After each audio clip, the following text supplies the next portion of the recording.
Hey, everybody. Welcome to the Player's Take, episode 96. I'm your host, Justin DeSimone, joined by my co-host, a very proud cat dad, Montrell Rice. Hey, what's up, everybody? So, Montrell, we got to talk about something really obvious. I'm sure anybody that follows you on Twitter knows this already, but you got another kitty. Yes, and this one's the actual kitten. Yes. I And just it's a lost boy, him. right? Yeah, this is a boy. His name's Okay. Silas. Yep. Very, very cute. Yeah, he's an all-black cat. I love black cats so much. That was my intention first time, but like I said, we when we found Deli, we just had to take her because she instantly came to us and everything like that. So Deli was our first cat, and then Silas, I got a picture of him, and I was like, yeah, like let's buy him, and we bought him, and yeah, so it's been an adventure. We had him for 2 days now. I think today will be the third day. Actually, we had him. So Deli. So the reason why we wanted to get Deli another cat because she was in a cage and she was always around other cats. So they told us like, hey, you might want to get a partner for her later on down the line. So we're like, cool. So I think Deli has adjusted to being by herself now. Even though we've been home all the time since COVID, because we got her at the beginning of the pandemic. We got her in February, and then March, just when the pandemic happened. So she's kind of used to us being at home, and now she's getting back allocated to us being by herself. So I think she was getting used to that and everything of that nature. Now we just brought Silas in the mix, and she's like, what? So Silas came through the door. Everything was okay. She was kind of sniffing him out for a little bit. And then as like an hour or two started to allocate, she was like, okay, he is permanently here in my house. Yeah. And then she started to like hiss a little bit at him and stuff. So So we read some articles and stuff like that. And they actually said separate them for about a week. Yeah, And I was gonna warn you. I didn't know you bought the cat until you had already introduced them, and I saw the pictures on Twitter, and I was like, oh shit, man, because cats are very obviously they're territorial animals, but Deli's been in your apartment now long enough to feel like it is her domain. Yeah. So she's got to adjust to the idea that someone else's or another cat is getting introduced. And generally speaking, they're not very happy about it for a little while. They get used to it. They get used to it. I'm sure they'll be fine. But they're like, because we had the same thing with Miss Kitty actually when we were watching someone else's cat, and it's just you got to be careful with it. I mean, you already introduced them, so it's kind of too late now. Honestly, the only time I'd separate them is if they're like actually fighting each other. Well, they didn't get to that point yet, but we sensed it like within the first hour. So we instantly separated them, and everything's been okay so far. They just been kind of like sniffing each other's scent out because we swap rooms with them and stuff like that. You gotta let them sniff each other through the doors, and then put one in the room the other one was in, and stuff like that. And just let them get used to each other's scent and stuff. But I will say Silas is extremely cute. Thank you. You're having a lot of fun with this. I can tell on Twitter. You're doing all these fun you're making fun of Deli on there. Oh yeah. I like that picture of you like petting Silas, and then Deli's in the background, just like frumpy cat face. It's a very, very fun time. So I do have a question though. Going from one cat to two, I feel like it's something that's fairly significant. I guess. Like for now, I guess since you have them separated, this is probably an obvious answer, but you have separate food bowl and litter boxes for both of them, I'm assuming? Yes. I bought separate litter box. We bought 2 different beds, even though Deli probably not going to use a bed at all. She sleeps in the bed with us. Yeah. And I'm assuming when Silas gets out and we start letting him roam around, he's probably going to sleep in the bed with us as well. Because I've been sleeping in here with him. Yeah. So, for the last 2 days, I've just been in the room with him sleeping and stuff like that. And he's already like sleeping on top of me, sleeping on my face and everything like that. So, that's awesome, man. I love cats. Yeah. So, we bought a litter box, 2 litter boxes, or an extra litter box rather. 2 bowls.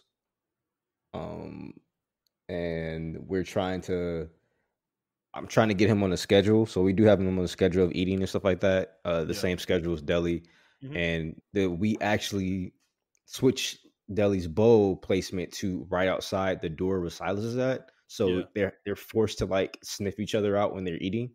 Hmm. Um, so I mean, he's eager to get out my room. He's like every time I open the door, he's trying to like dart out, and Hmm.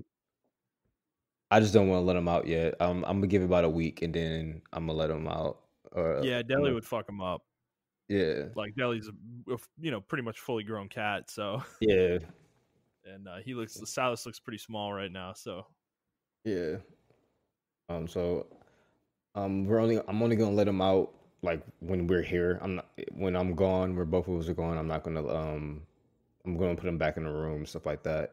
mhm. And I thought about like swapping the rooms every day, like having Deli come in here and then having Silas out and about. It's just that that's a hassle because I have to switch out the litter boxes and Right, stuff like that too, and all this stuff right. like that. So Yeah, I was thinking about doing it weekly, like having 1 week because Deli hates my room. She doesn't like it. She only likes being in here when I'm in here. yeah, Silas, he yeah. really doesn't know any better. That's funny. Miss Kitty's the same way with my room. She hates my room, but she'll come in here when I'm here. But yeah, otherwise she'll never be in here. Well, that's very nice. I like that you are now a crazy cat person like me.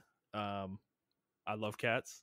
I didn't know how much I love cats until I got one, but Same, same. it yeah, they're just such like perfect animals for me. They're so just like they're really cuddly sometimes, which is perfect, because it's like sometimes they're really cuddly, other times they fucking don't want anything to do with you, and it's great because they're not like a dog that is up your ass every second of the day that you're home, like, and I yeah, so I like the way cats are. They have a little bit of a temperament too, they get grumpy sometimes, and it's cute.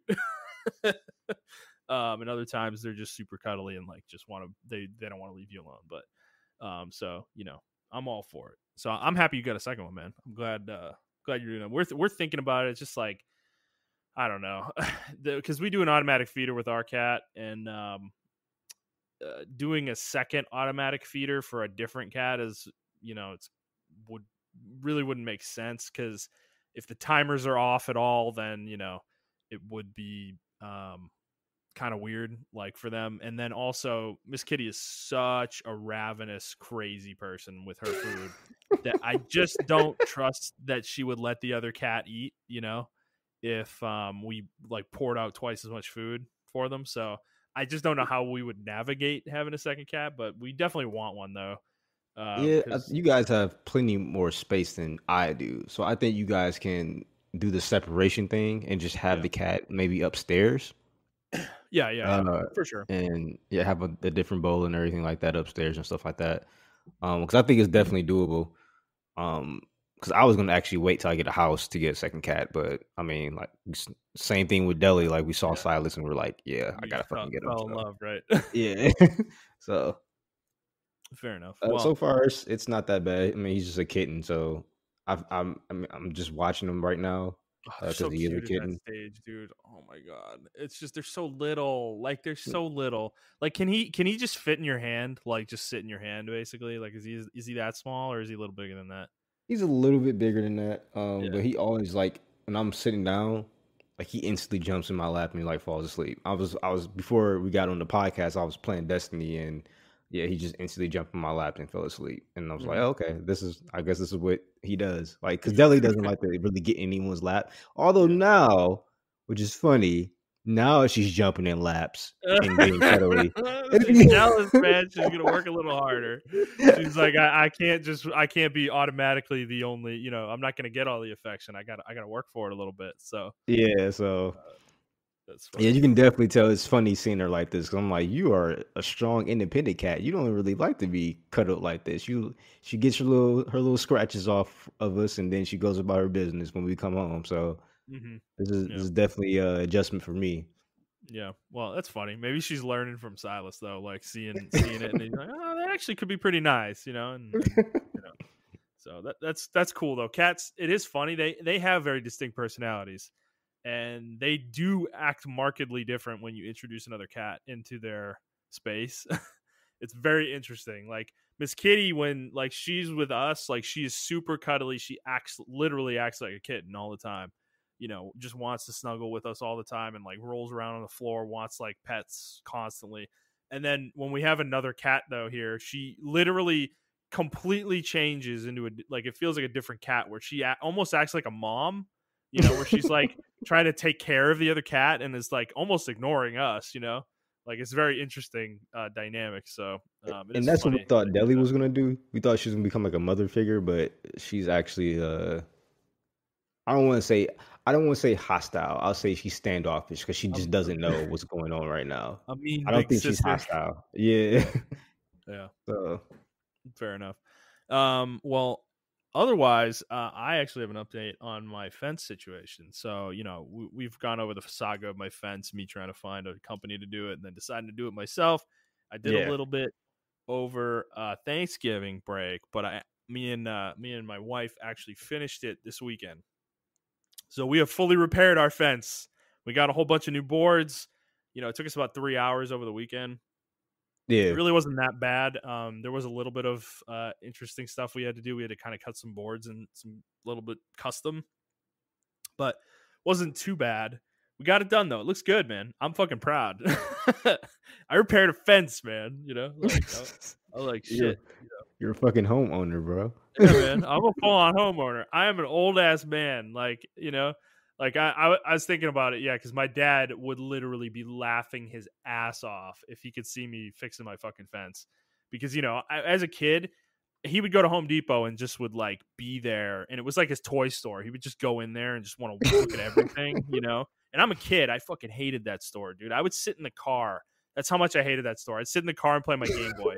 When we went there, because I knew he would just drag me around that store for 2 hours, So Yeah. I'm like, I'd rather just play a game or something for 2 hours. So that's what I would do. And now look at me, I'm going there buying freaking, wood boards for a fence and cutting them myself. And, I'm old. how that happens. It's very funny. So, I did want to say one birthday. So I don't know if you've been following on Twitter. It's a running joke. Someone tweeted out something really crazy or whatever, and they were talking about the coronavirus and the vaccines or whatever. And the person that responded to them was like, "Well, Black people don't need to take the vaccine because on the 21st our DNA is gonna be ascended." And we don't need. And they were like dead serious, right? So like, yeah, Black people DNA are going to be ascended on December 21st. So now the running joke is, oh, Black people are getting DLC. We're getting a patch update. We're getting buffed. So I just wanted to let you know that once we get buffed on the 21st, you're okay, Justin. You're okay in my book. Okay. Hey man, let me know how that goes. If there are any bugs with the update or any kind of weirdness going on. If there are any crashes or, anything like that, blue screens or, fun stuff like that, I'll be interested to find out. And we found your new favorite emoji as well. Oh my God, dude. Yeah. Yeah. The, hey, Tony emoji, the Italian guy, doing the handshake. I'm doing it right now, so that one's very fun. I like that one a lot. That was a nice addition to see to the emoji lineup. I'm definitely going to be mainlining that one probably. I was doing it today. It's great. You just put like "hey" at the end of a sentence, and you put it there, and it's great. You're an Italian fucking mobster, basically. So perfect, man. Perfect for me. I love it. Okay. All right. Enough bullshit. Let's get to the main. Let's get to the main course. Everybody's here for the video games, so let's get to it. For those of you who haven't listened before, this is our weekly show where we talk about video games, video game news, and other topics pertaining to video games. We post at 6 a.m. Central Time on Fridays on Apple Podcasts, Google Podcasts, Spotify, Stitcher, Spotify, and your favorite podcast app of choice. I need a patch update, clearly, because I can't speak correctly. Please send me that speech module patch. I would really appreciate it. Whoever's up there designing us, that's great. All right, so let's start like we always do with what we've been playing. I'm gonna go first this week, Montrell. For a specific Yeah, this is reason. a very interesting list. Yeah, I Yeah, don't no, know. dude, I am all over the place right now. I'm all over the place. I'm in one of those in between game periods where I just do not know what the fuck I want to do with myself. Okay. So, so that's kind of what led me to the first game I want to talk about here. I played Bug Snacks. Yeah, what the fuck?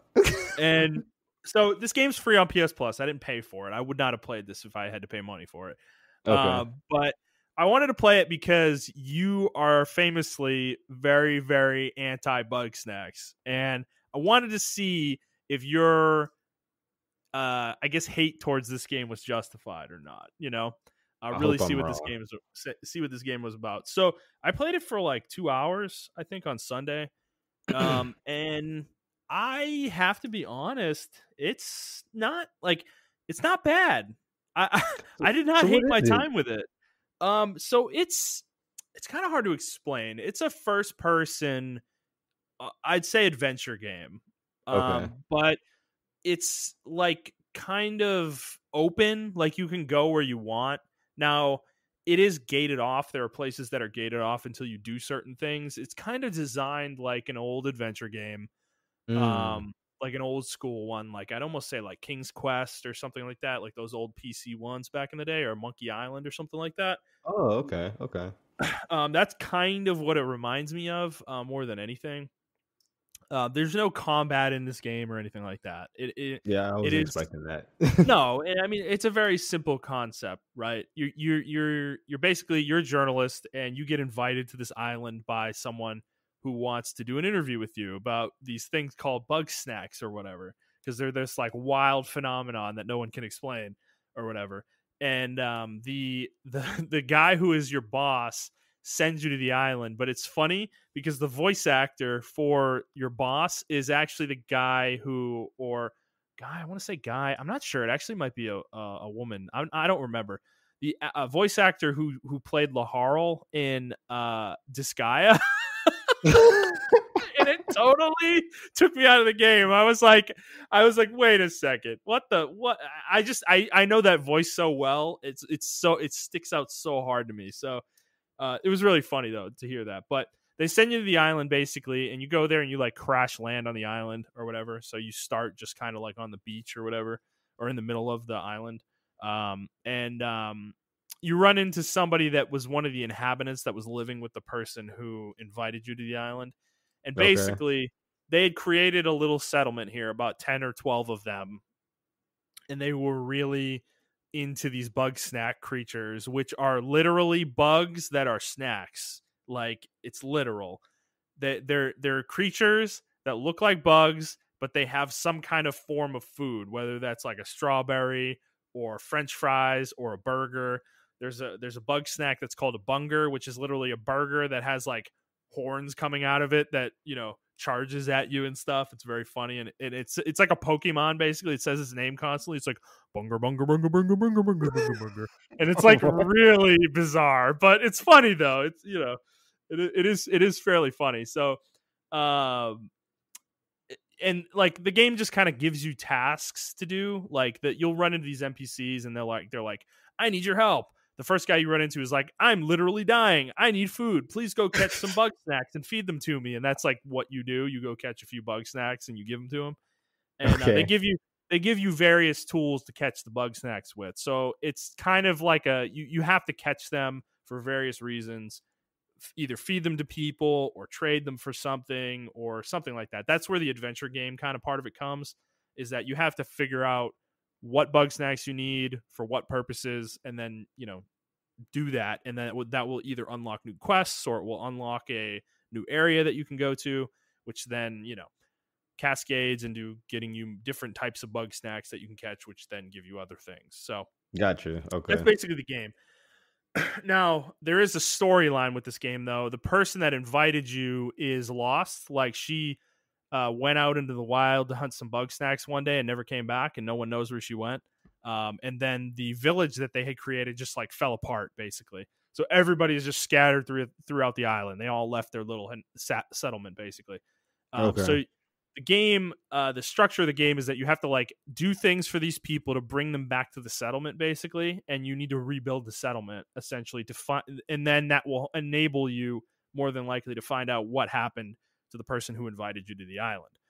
Okay. So what I will say though, this game has very dark humor. Like I said, the first person you run into, their first line out of their mouth is like, "Hello there, I'm dying. Please help me." And that's like literally the way the game starts. Basically, after you start running around the island, and a lot of these characters, like in the settlement, they like fucking hate each other. They're like, "Fuck that guy. He ate all my." There's like one of them is like a bug snack rancher, basically, where they catch bug snacks and then they put them in a barn and they like raise them like livestock, Mhm. but everyone else in the village eats them. So they like they're like paranoid that everyone's out to get their bug snack pets or whatever, you know.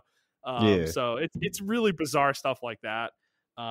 So it's like it's got its own charm. I can see this game isn't like a bad game.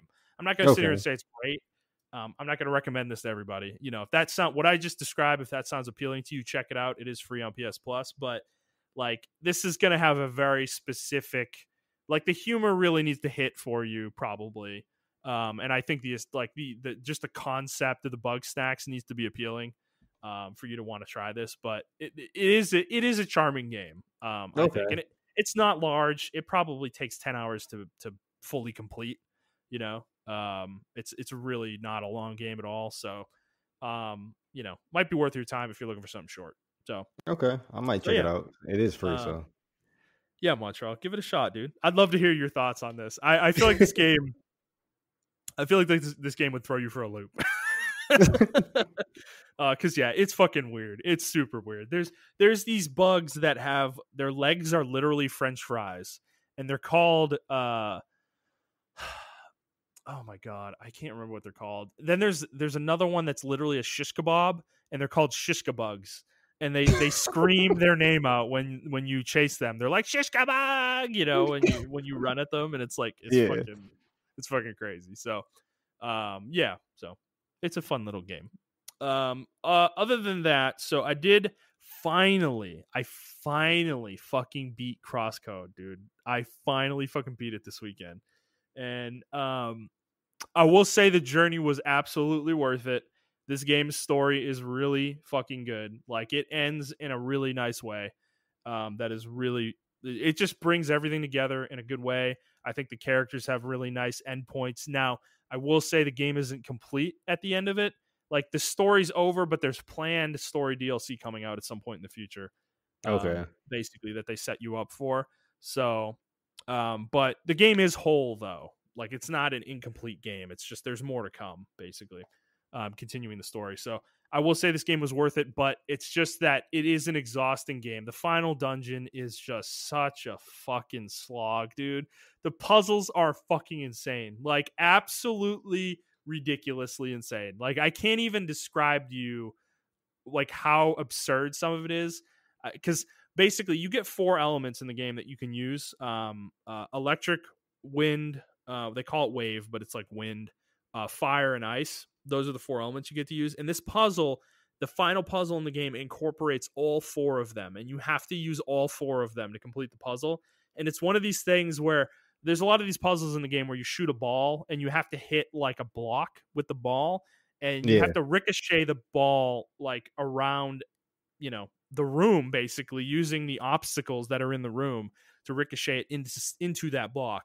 Well, this room basically has you, it has this thing where you shoot the ball through like a sphere that slows the ball down like really slow, and that enables you to run around the room, chase the ball, and basically unlock doors, hit mechanisms that allow it to continue going down its path. And then you have to change elements and do another thing that opens the path further. And it's like, dude, it's fucking bonkers. So the whole game's like that, but this was like the ultimate version of the every puzzle in the game, basically. So they did a good job of like one-upping themselves with the puzzles, but I think by the end of the game they like had just gotten to an absurd degree that it was really just, I just wanted to fucking beat the game, you know. And the final boss is insanely obnoxious. It's like a 25-minute boss fight. It is ridiculous, dude. So yeah, the game is like really fun, but I know the way I talk about it is so exasperated. It's because it just takes so much out of you to play it, which is why it took me months to beat this game. But ultimately, it is a really good game. And if you like puzzles and you really like to be frustrated with puzzles, this is a really good game. Now, the story, I will say, is worth it on its own. If you don't care about the puzzles, watch it on YouTube. It's probably worth it. It's actually pretty good. Okay. So yeah, Crosscode. I've been playing more Genshin Impact, but we're going to talk about that here in the news, so I'm not going to mention that at all. And then Fire Emblem Three Houses is the last game I was really playing. My foray back into Fire Emblem Heroes got me in a real Fire Emblem mood. And I went back into my playthrough in Fire Emblem Three Houses and played for like 20 minutes, and then somebody died, and I had to start over, and I was like, "Fuck."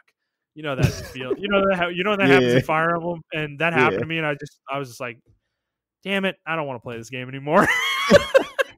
So I'll probably pick it back up here soon, but you know how it is. It's like I haven't played the game in forever. I don't even remember half the mechanics in Three Houses, so yeah. But I'll have more to say if I get back into that. So that's pretty much it. I've been playing. What about you, sir? I've been playing a little bit of Battlefield here and there in between playthroughs. I did get my first platinum, Spider-Man Mm. Miles Morales. I'm sorry. I Uh, was taking a drink of water. Congratulations. I am so proud of you. I am so proud of you. I saw this the other day. I am so proud of you. Yes. yeah, so I'm never doing that shit again. So don't We have expect another one. created a trophy degenerate, everybody. He says he's not going to do it again, but I know he's going to think about it, depending on the game. I have been thinking about it, depending on the game. But yeah, I did. The tasks weren't really that hard. I might go back and do Ghost of Tsushima because I know that has like the same level of platinum to do. So I might Yeah, go you back don't and even do need it. to do New Game Plus for that one. So Yeah. So I might go back and just platinum that, and I just want to play on the PS5 anyway because I heard it looks really gorgeous on the PS5. Mhm. And then another game I've been playing, I tried to boot up. It's not on the list, but I tried to boot up Final Fantasy 15, and I just can't do it. Like I'm sorry, I just don't care anymore. Dude, I Like thought about it too. It's in yeah, the man, I PlayStation tried. collection, the PS Plus collection, the Yep. Final Fantasy 15, the Royal Edition. And I looked at it. I stared at it for like 5 minutes, and I was like, should I do this just to see? Should I? Should I? Justin, I Should I? downloaded it twice and I Yeah, deleted it twice because I just don't care. I booted up. yeah. My original save is in that game as well. Where Hmm. I'm like level 38 or something like that. On chapter 4, level 38. Yeah, And yeah. and then I started a new playthrough like when I originally posted and got the PS5 and everything like that. And I played like maybe 10 minutes of it. I walked around and I was just like, I don't really fucking care. Like, I'm sorry. Like, I don't care. I'm not about to Yeah, do it again. And I mean, it's free. If I want to go back and play it, I will. yeah, I'm yeah. kind of in between games right now. I think I'm just going to play Persona 5 because I still have, surprisingly, I still have a lot. I remember that story very well, what's going on. I remember the exact point I stopped at. So I think I'm going to play Persona 5. I'm not going I'm really to close to doing it. I don't yeah, I'm not have gonna it. buy. Oh I yeah, might because be yeah, I you never. I sold my old version. Sorry. Yeah, go ahead. okay, yeah, because you're getting the Royal Edition, right? Or Right, yeah, right. So I'm thinking about it, but I'm just like, man, I've got 13 Sentinels sitting over there because it was on sale for like $30 a yeah. couple weeks ago, and I think that's the next game I'm going to jump into, but I just haven't brought myself to put the game in yet, and yeah, it's I don't know. I just yeah, I because I do Yeah, want to play Persona. It's just like it's a lot. So it is a lot. But since I've been playing a lot of action games lately, um, I want to kind of just take a mellow drive, like a mellow game, um, and I think Persona would be that mellow game for me because it's a turn by turn. It's a turn based action, or it's a turn based JRPG with some nice story. So I really don't have to work too hard for anything. It's just I gotta play and be conscious of what I'm doing. That's about it. yeah, But it yeah. It is a doesn't really take any chill skill game. though.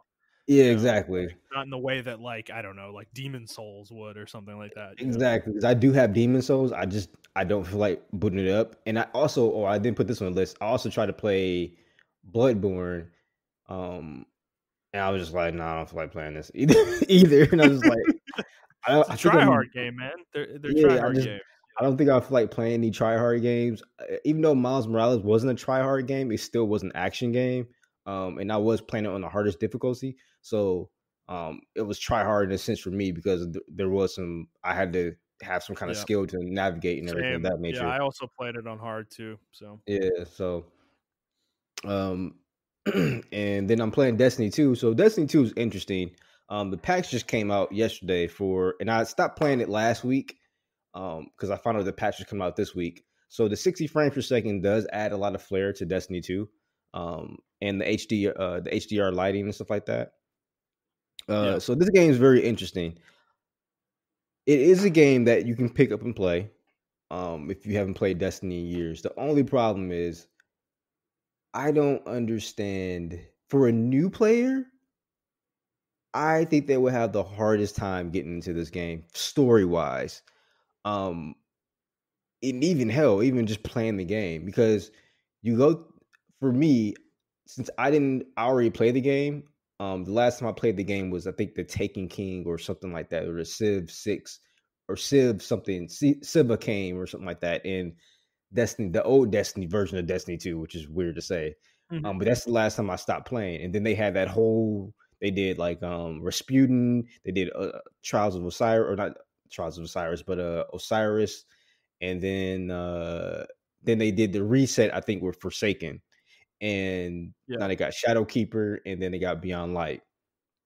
And then they got another one too, for the moon and everything like that nature. So the thing about this game is this actual patch, they actually put some of the old raids in there. So they have the Vault of Glass raid in there now. Oh shit! Oh, Really? God, yeah, that's like and they the got first some one of the they ever old. did.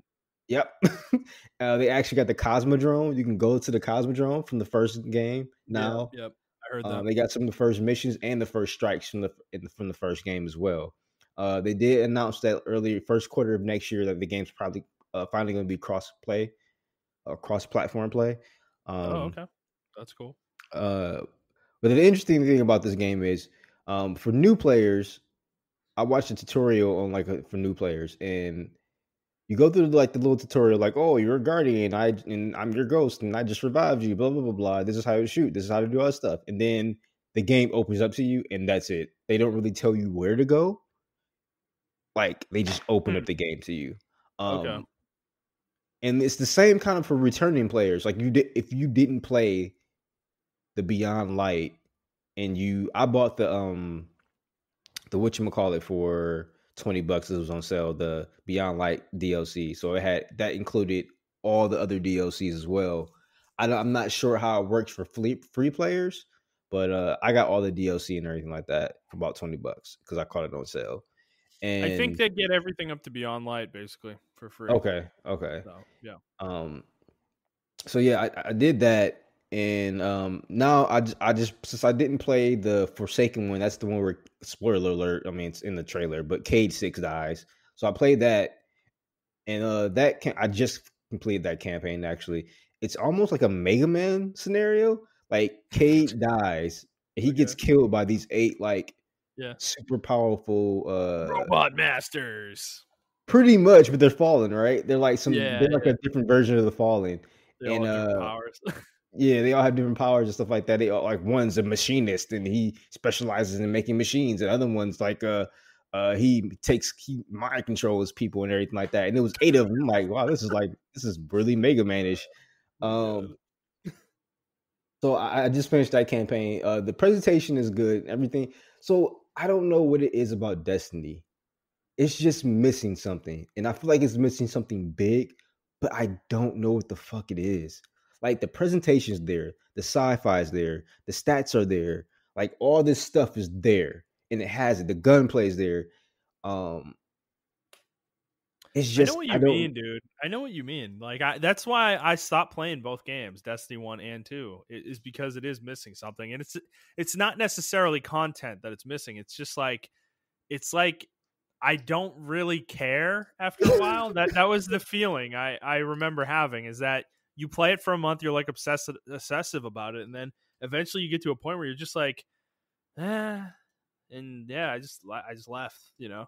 And it's like I think about that game sometimes, and I'm like, you know, it sounds like a fun time, but I think about the mechanics of the game, like playing the game. That's what I think Yeah. about. I don't really think about the content or the story or any of that stuff. I don't really care about any of that stuff. Like I don't really think that's like why the game is fun personally. So yeah, I don't know. The thing is, like for me though, I feel like everything's there. Like they have a cohesive story. Even though like I'm playing Forsaken, and that's like the first DLC for the new version of Destiny that they also kind Yeah. of rebooted. And it's like they're still taking tidbits from the old version of Destiny 2, because like the queen dies in the old version when the Taken King comes in the old DLC of Taken King, the queen dies. So now you're fighting her brother who's trying to revive her. If I was a Okay. new player, I would not know who this guy is. And like that's like your main villain in Forsaken. And it's like I don't know who the, and then you see a he's like talking to like an after image of his sister, like a hallucination rather of his sister, the queen. And it's like if I was a new player, I wouldn't know who the fuck these people are or why the fuck I would care about them. So it's kind of weird that they call it a reboot, but it's not a reboot. It's like they essentially just cut this first half of the game that came out in the early years, like the first 2 years of Destiny 2, and they cut that out. And they're like, well, it's free to play now, and you start out with Forsaken, and that's Yeah. it. And it's just It's weird. not I even don't. like the game. It's kind of weird that we're here because the game's not even that old. We came out in like 2017, right? I think so. 2016, Destiny 2? Because 2017. yeah, Destiny 1 was 2014 and 2 came out 3 years later, I think. Okay, yeah. So yeah, So 2017. Yeah, yeah, it's like it's not even that old. It's like 3 years old. It's like how are we like at the point already where they're cutting content out of this game? You know, it's like I don't. It's just kind of weird, you know.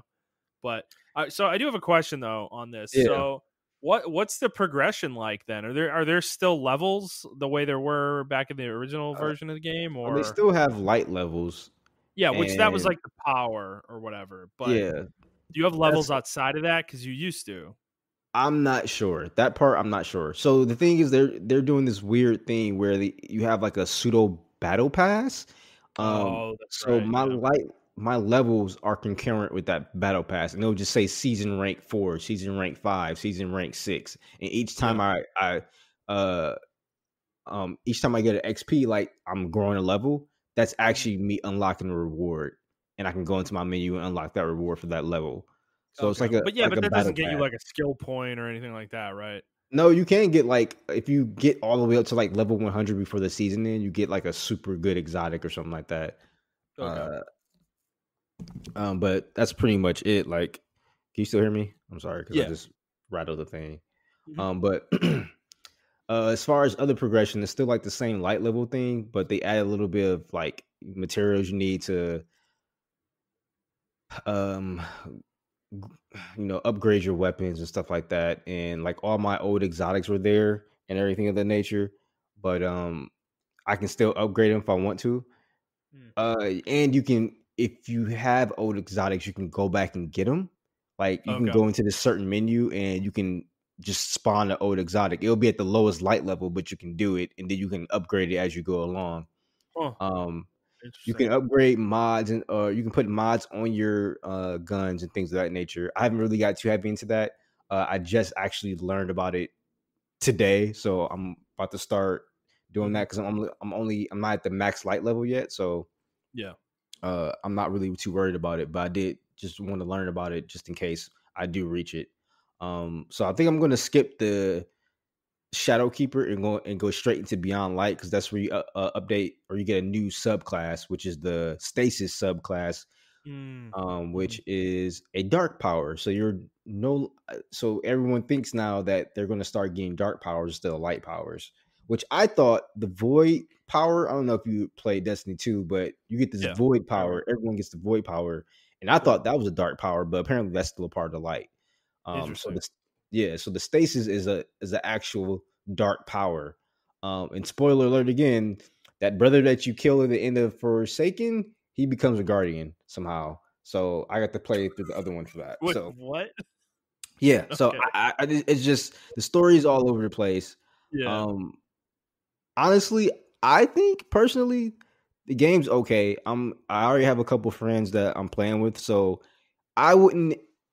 I would play the game for free to see if you like it. Yeah. But I think the experience is better if you have friends or people to kind of guide you or whatever. Yeah. Um, Yeah. if you want to do that.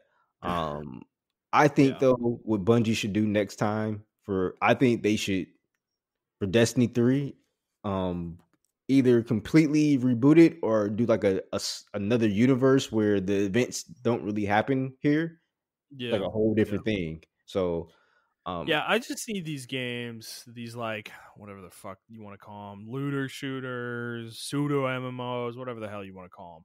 I just need these games to like get their itemization like to be more interesting because the light level thing, the fucking combat power or whatever you want to call it in I think Anthem had, or the item level that World of Warcraft has. These things are just such like boring ways to do itemization because this is what they do. They just scale them infinitely. And that's all they do. They're not doing anything interesting with their itemization. Like it's the stats just keep getting higher. That's their itemization model. And it's just the most boring thing in the world to me, which is why these games at this point for me are just exhausting. Like they're not like I don't even want to play them. Like Avengers just looked like Destiny but worse, and that's not even good because Destiny's really not that great anyways. So, like, that's my thing with it. It's not like it's some genius system that is great. Like real loot games, like good loot games, like games that actually have good loot, they just feel really rare at this point. And I think Diablo 3 started this trend of this whole like, scaling loot or whatever, because that's what Diablo 3 does and did back in the day. And I feel like everybody started copying that once that game started finding success. And it's just like, it was never a good system in the first place. That's why that game sucks. And then yeah, all these games start copying it.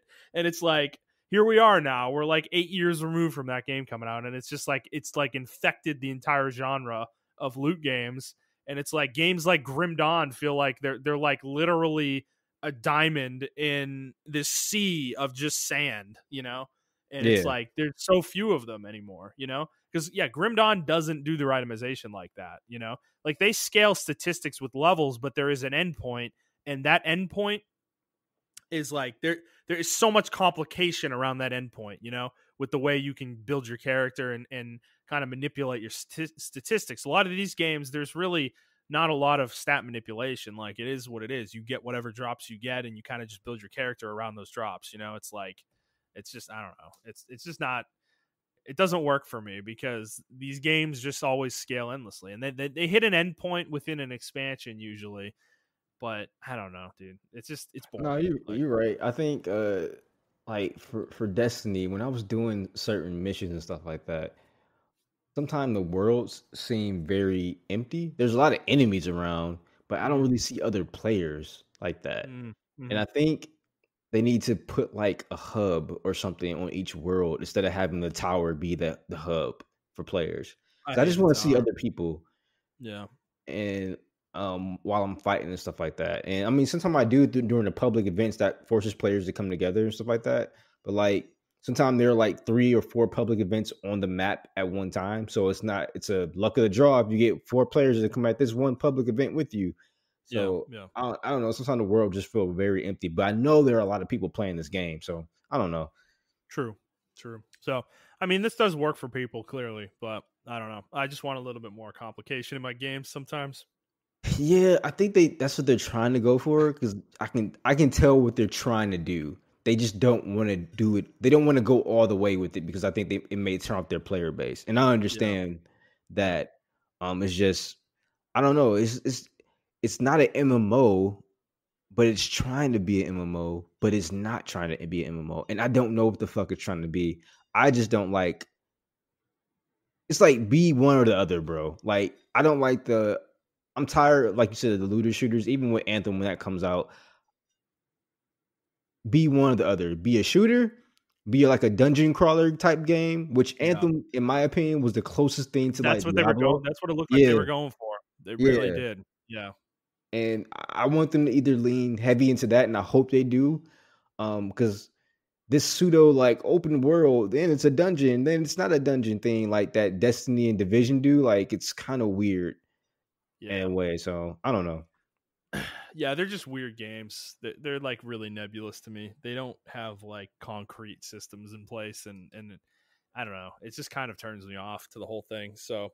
Um, so yeah. You playing anything else besides Destiny 2? Nope, that's it. Okay, I did leave one out. I was trying to remember there was another game I was playing. So I did play Civ 6 for a little bit on Sunday. And I went and booted up my save from the PS4 that I was playing, the huge map or whatever that I told everybody about. And it had been running well the first time I played it. And like I said, I played for like an hour and a half or whatever when I played the last time. And I tried to play for about an hour and a half this time, and dude, it was constant crashes. So I don't know if the PS5 can't handle this game because it didn't feel that way. Everything was smooth and felt good when the game was playing, but every time there were certain periods of time, like after a couple turns, my game would crash when I hit end turn, or the game would be processing an AI move and the game would crash. So I'm not sure what's going on here. If it's just a thing with PS5 where this game can't play like Yeah, for a long period of time without crashing, or if it's a thing of resources where the game is too demanding and there's just too much going on and the game crashes. I'm not sure, unfortunately. So I don't know how much more testing I'm going to do of this, but I'm probably going to play it some more. But I'm just pissed because I was really close to the end of that game, to beating it. Like I was probably 50 to 100 turns away from winning. And, it's like I can't really play it. So I'm going to keep trying, but it is what it is. It's a little disappointing for me. So I was hoping for better. But, it's Firaxis. So what can I expect out of them? Nothing, because they don't give a shit about their customers. So we'll see if they ever fix this game on consoles. I doubt it. Um, okay, let us move into the news. We do have one follow up. I think this was last week we talked about this. Square Enix, we were talking about rumors of Square Enix posting huge losses due to the Avengers. Well, Square did have a earnings call with their shareholders, or investor briefing rather, with their investors, and they did confirm that they had humongous losses in Q2 due to the Avengers. They lost the equivalent of 7 billion yen, which is roughly 67 million US dollars. oh This was god, in Q2 alone. And they did mention that they are going to lose money for the year, more than likely. And if they had not released Avengers, that wouldn't have happened. They would have been in the black. They would have made some money this year, profit. So yeah, just confirmation on that. This game was a huge mistake for them, unfortunately, and it sucks because they took a good dev to do it. yeah, yep. Crystal Dynamics, and they took a lot of Eidos this time too, earlier on in the development as well. So I just hope that studio doesn't get cut shuttered. because of that. Yeah, Yeah, I I do really too. do. I don't think they will. I don't think Square's that dumb. This game clearly had some issues in development, Yeah, and I you think a know, lot of it was just licensing. yeah. Well, I think a lot of it too is they didn't know what they wanted the game to be. Yeah, And I think Square wanted to monetize this game heavily, and they struggled to deal with that.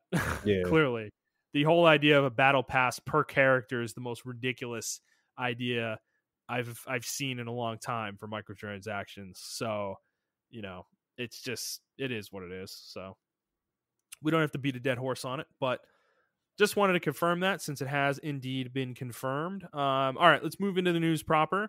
Some news stories this week. So we've talked about Genshin Impact plenty. I play this game a lot. I am hopelessly addicted to it.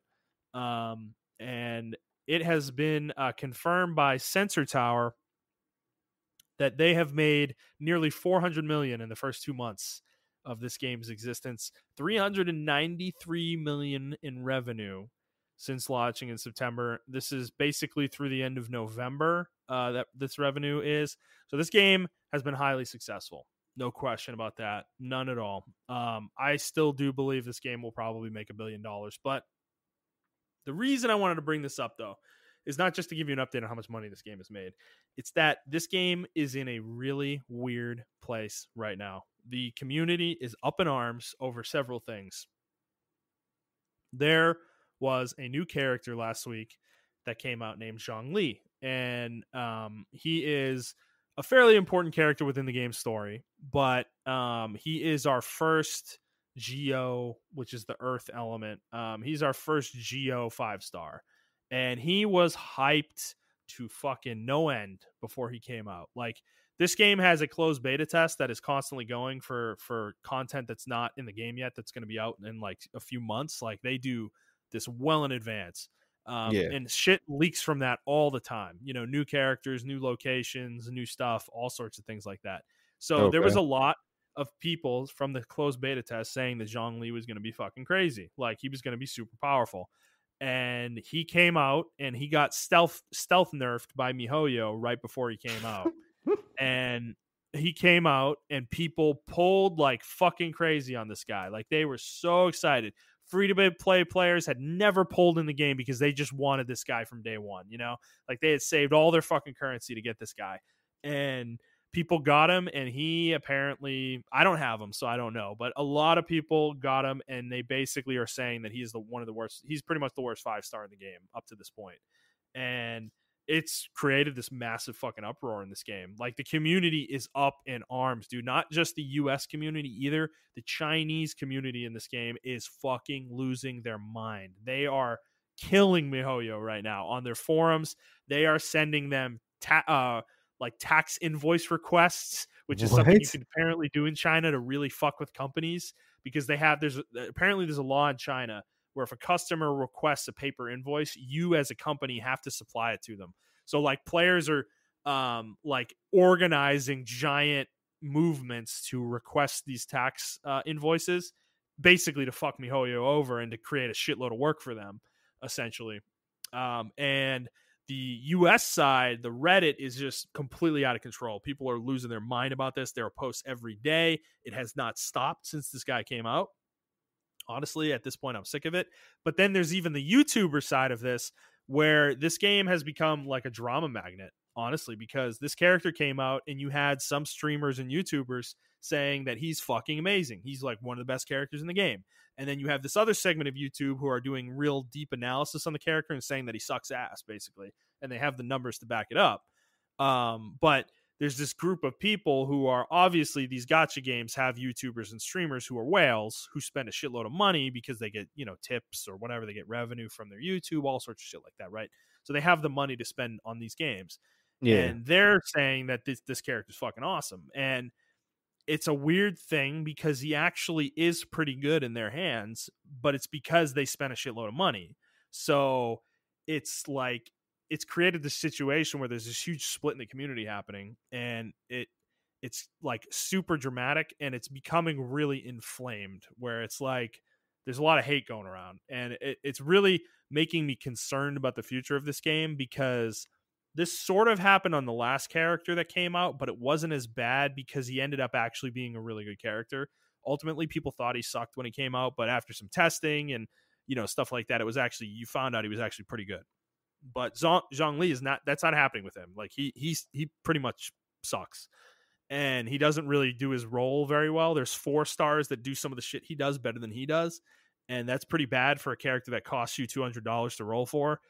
Jesus Christ. You know, so it's creating a situation where, like, people are complaining because this game has a system where duplicates unlock new abilities for characters in this game.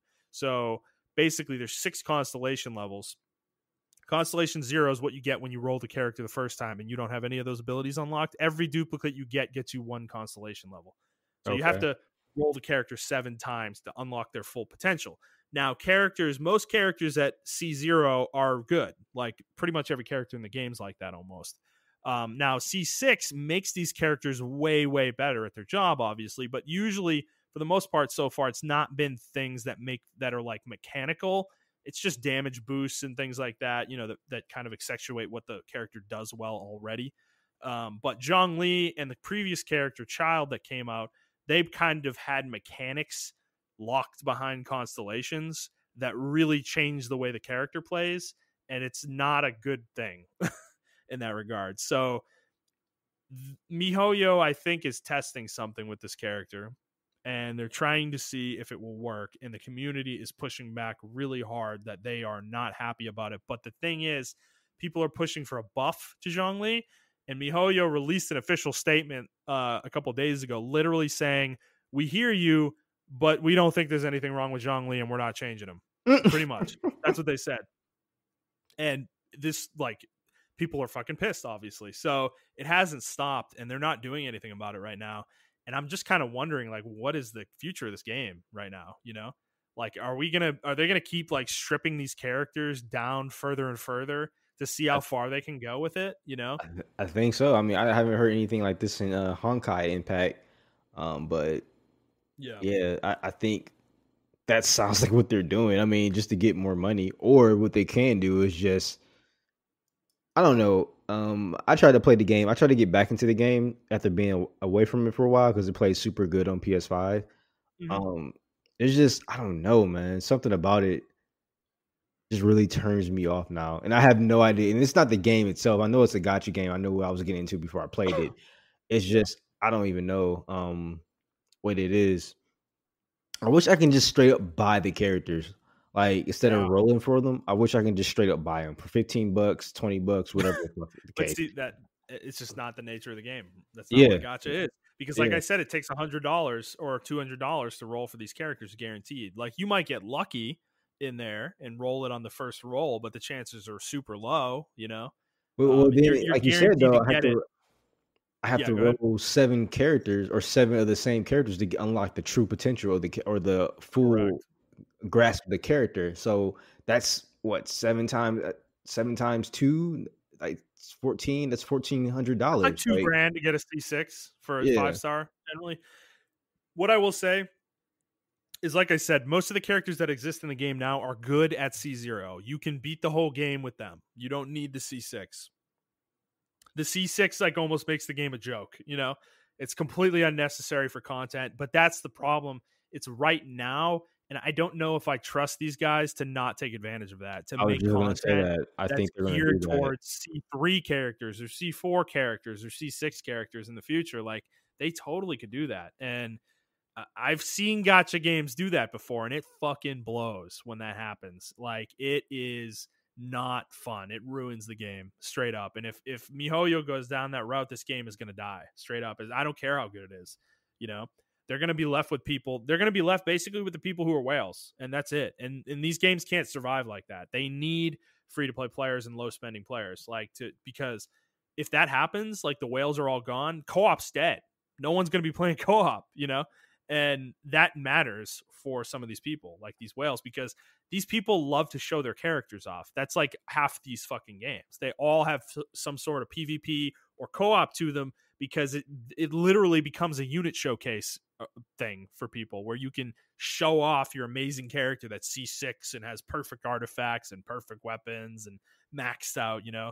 And it's like, that's what whales do in these games. So I don't know. It's bad. And there's another issue going on right now too, is account security on PC and mobile is highly questionable from MiHoYo's side. People are finding extremely like amateurish vulnerabilities in their account security stuff, and people's accounts are getting hacked and getting stolen and sold, and MiHoYo's not recovering them for some people, you know, and it's just, yeah, it like, this company's really good at making a game, but it seems like they're not very good. They're not doing a very good job at managing the game right now. Like, the Yeah. PR and you know, some of the other stuff around the game, like networking and account security, they're not very good at this stuff, and it's showing very quickly. So I don't know. Like I said, I'm hopelessly addicted to this game, so I'm gonna keep talking about this, you know, the further this goes. But I don't know, man. It's just weird. It's weird to see. It sucks because I really like this game. You know, I think it's very playable, very fun. It's really rewarding after long periods of time, and yeah, it's disappointing. It's disappointing to see, and the drama in the YouTube community and the streamer community is just so annoying, dude. These people are calling each other out for their opinions, and it's like, it's just so childish. It's like it's Just so anything annoying to to rack up listen to. views, man. That's the That's what new it is, trend man. in YouTube right Yeah. now is drama. So Yeah. I mean, it's always been there. It's just it's never really, I don't think it's ever really been in gaming, but I'm seeing it much more now in gaming. I saw somebody on Twitter earlier today, like, talking huge shit about the quartering, which I know that guy's like really controversial or whatever, but like, yeah, it just seems like the obvious thing to do for clout right now is just call other YouTubers out. yeah. And yeah, so I don't know. Just wanted to give you guys an update on that because yeah, there's a lot going on there. It's very important to me, so I I just wanted to bring it up. So all right, we'll move on. We'll get out of that. We'll get out of the gotcha hellhole for now, and move on to a different hellhole. BioWare. We I talked don't about think this this one's company as a bad lot. as I don't think this is as bad as everyone's making it out to be. But Yeah, yeah. We'll tell them get what into the it here. story. Yeah. We'll get into it here. So last week, Casey Hudson and Mark Dara announced that they are retiring from BioWare and leaving the studio. Casey Hudson is doing this now for the second time. He actually did this back in 2014 already, and then he returned to the studio in 2017. So he's been there for 3 years since he came back. And Mark Dara has been there for almost 20 years, I think, and he's basically been the Dragon Age lead director for a long time. And he did do work on Anthem, I believe. I remember when we talked about that he basically got that game out essentially. So he's been very active in the studio over time. So they're both leaving. Now, there has been I think Hudson said in his post that like Mass Effect's going to continue development, Dragon Age is continuing development, Anthem's continuing development. Nothing's changing with the games they're making, but they are leaving. So Montrell, what do you think about this? Doom and gloom, or is this good? Do we need new blood in BioWare? So when I was reading, damn it, I wish I can remember the article. Okay, yeah, actually, this is So what I was reading was the people that are taking over for them. A lot of people were like, "Oh my god, this is the end of BioWare, and this is the end of like um their roots, their RPG roots. They're not going to have that niche RPG feel that they had." I beg to disagree. I beg to differ. I would say beg to disagree, but I beg to differ. The two people that they're getting are coming over from like Blizzard. These are like in like old Blizzard talent, not the new Blizzard, but like old Blizzard people are coming over. And Blizzard and BioWare, my opinion, are in that same stratosphere of like old school RPG roots and everything Yep. of that nature. And very lore heavy. Both of them are very lore heavy. Because I don't know about you, but for me, when I think about Blizzard, I think about BioWare. When I think about BioWare, I think about Blizzard. Just because, not because of their upbringing, but because they have the same kind of niche RPG rich lore feel Yep. that they bring to their games. Yeah. The people that are taking over for them are from Blizzard. So I, knowing that, um, I feel like it's actually in good hands.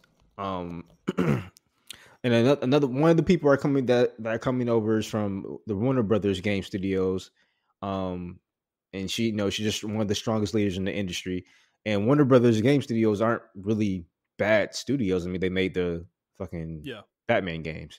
And then Kristen Daly, he's coming to BioWare from Blizzard. And he's going to be the lead of the Dragon Age development. So in that aspect, I don't think this is going to change the way that they're doing things. I think they may bring some new ideas to the table, yes. But as far as like, keeping that old school, RPG, Western RPG feel, I don't think that's going anywhere. And I know people were kind of flipping out about it, but these are also the same people that messed up the games as well, that messed up Anthem, that messed up, I don't want to say messed up Dragon Age, but it didn't release in the best state. And Yeah. Yep. they did also, have they they did make the call to release BioWare to their, not BioWare, but release Mass Effect to their B team. They made that call. I think Casey Hudson made that call. So it's like, while they did make some really good stuff, they also made some really mad decisions in the same light. So I Yeah. think New Blood is okay, especially when that blood is the talent that we're getting. Like there's these are not like some newbies Mhm. out of high school or college. Rather, these are like seasoned vets that know what they're Yeah. doing. They have RPG roots in their blood. Yeah, I'm kind of ambivalent about this. I don't really think it goes one way or the other, Yeah. frankly. I really question the impact of Casey Hudson in the last few years because like I said, he left the studio in 2014 and didn't come back till 2017. So there's a huge 3-year gap there where I don't even know if he was involved in decision making with Mass Effect Andromeda because that game was made in True. such a short time frame Yeah. that I don't even know if he was at the studio at the time. So like I don't know how big his impact was there. And then he was there when Anthem's development started, and that may have had something to do with him, like how fucked up that game ended up becoming. And then he came back, and it's not like he got it back on track. So I don't really know if his impact was big there either. And like you said with Dara, like Dragon Age Inquisition came out in a terrible state. Like that game was buggy as fucking hell. People liked it a lot, but it was not a well received game in the sense of technical like performance, That game like got very lucky. yes it did. Yes it You did. I It mean, you came out in a pointed out year when nothing else came out, I dude. was just about to say You that. know? It came out in a year when Yeah. nothing else came out. It got very lucky. They're so lucky The Witcher delayed itself that year. It came out Exactly. Dude, it if it came came out the same year as The Witcher, they'd be Fallout 4. They'd Yeah, be Fallout 4. That's what they'd be looked at as. So, yeah. So I don't know. And then yeah, even recently, like they haven't released a game since Anthem, and before Anthem was Andromeda, and then before that was Dragon Age Inquisition. They just haven't released a lot of games. yeah. So it's like I don't really know what Casey's impact is at that studio. It's kind of speculative to even indicate it one way or the other from our perspective. So to me, like I don't really know what to take out of this. I'm not really worried, frankly. I mean, the games are being made the way they're being made. They have a direction already. I don't Well, I see just I been don't like I'm on the same level as you. I'm really just like benevolent about it. I'm just like whatever.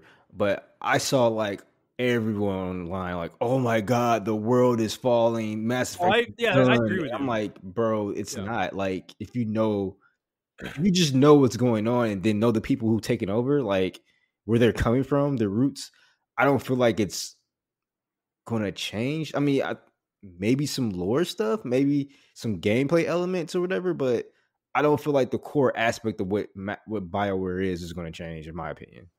Yeah, no, I agree with you. I think the people that were freaking out online are completely off their like completely off their rocker. It's like frankly, to be honest with you, I think anybody working anywhere for 20 years at a certain point, like you kind of run out of steam. Yeah, And you're not the person coming up with new ideas anymore. Like like fresh blood is not a bad thing. You get a fresh perspective. You can make positive change out of that. So fresh I'm not blood worried is about it, good. frankly.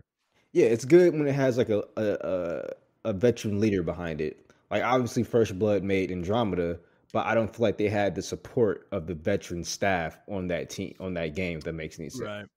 Right. They kind of What let they that game die.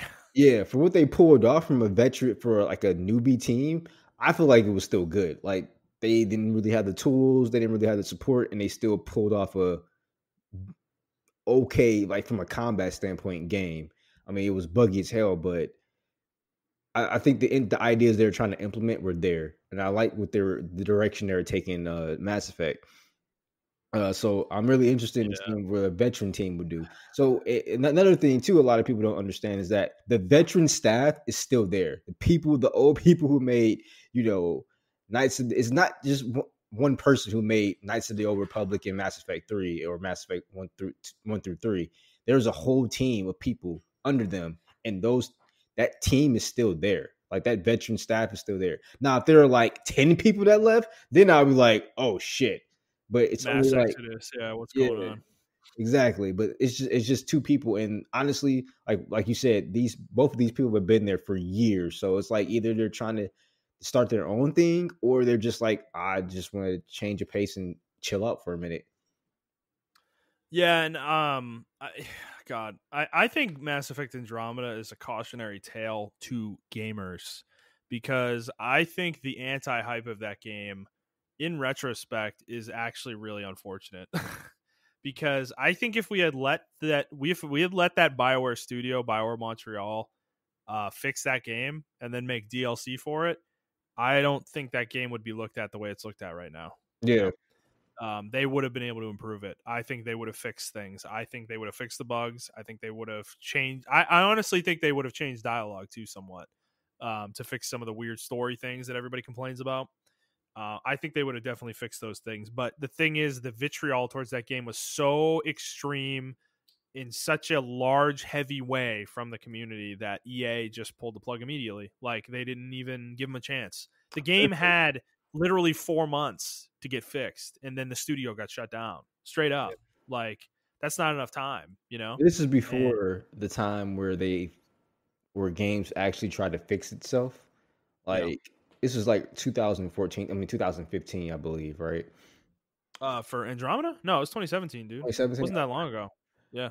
Yeah, because I just remember like now games are on this redemption arc. Like Yeah. they set out to Right. do the redemption. Like same thing with Rainbow Six Siege, Destiny 1 and 2, Division. Like they always try to fix themselves. Even single player games. I can't really think of any good single player games that really fixed itself.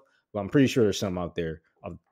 But now I think games studios and publishers are seeing like, okay, maybe we should actually invest in our games after we release it instead of just giving up on it. So I think if Andromeda had came out today, I agree with you. I feel like EA would have put more money into that game. Like, okay, we're just going to fix it. Because I mean, look at Battlefield 5. Yeah. They didn't pull the plug on that game. They're still supporting that Yeah. game and everything of that nature. So, yeah, I mean, Yeah, I mean, what I'm saying though is that I think us as gamers are the reason that the plug got pulled on that game. Like we overreact so hard to this stuff that like that's the reason the game got the plug pulled, is because EA was like, fuck it, people hate it. What's even the point? They're not going to buy the DLC anyways. So it's like they're like, fuck it. And that created this chain reaction where we're not going to get a Mass Effect game for another like 4 years, because we could have already had another one like announced and being ready to come out if we had like let that game's kind of lifespan play out, but we kind of killed it, you're and right. I don't know. I think it was a necessary death. Yeah, I know. Maybe I'm being too, I don't know, maybe I'm being too like forgiving to them, because that game did release in a really shit state, and we It was should have called that out.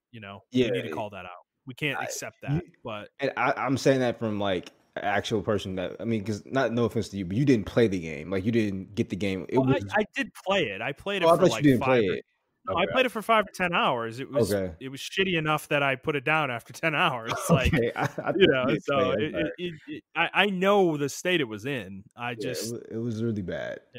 yeah. So that's what I'm saying though, is that like they could have fixed the game. Oh It yeah, wasn't it was that bad of a definitely game that they fixable. couldn't have fixed it. It was That's definitely kind of a thing. fixable. So, I think but it was a different state though from like Inquisition. Inquisition was playable, broken but playable. This game was like some parts of it were just they they just got lucky with Inquisition. They thought they can do it again and they couldn't, unfortunately. So yeah, I it's don't know. fair. I mean, I don't know. And I mean, they reap what they sow, right?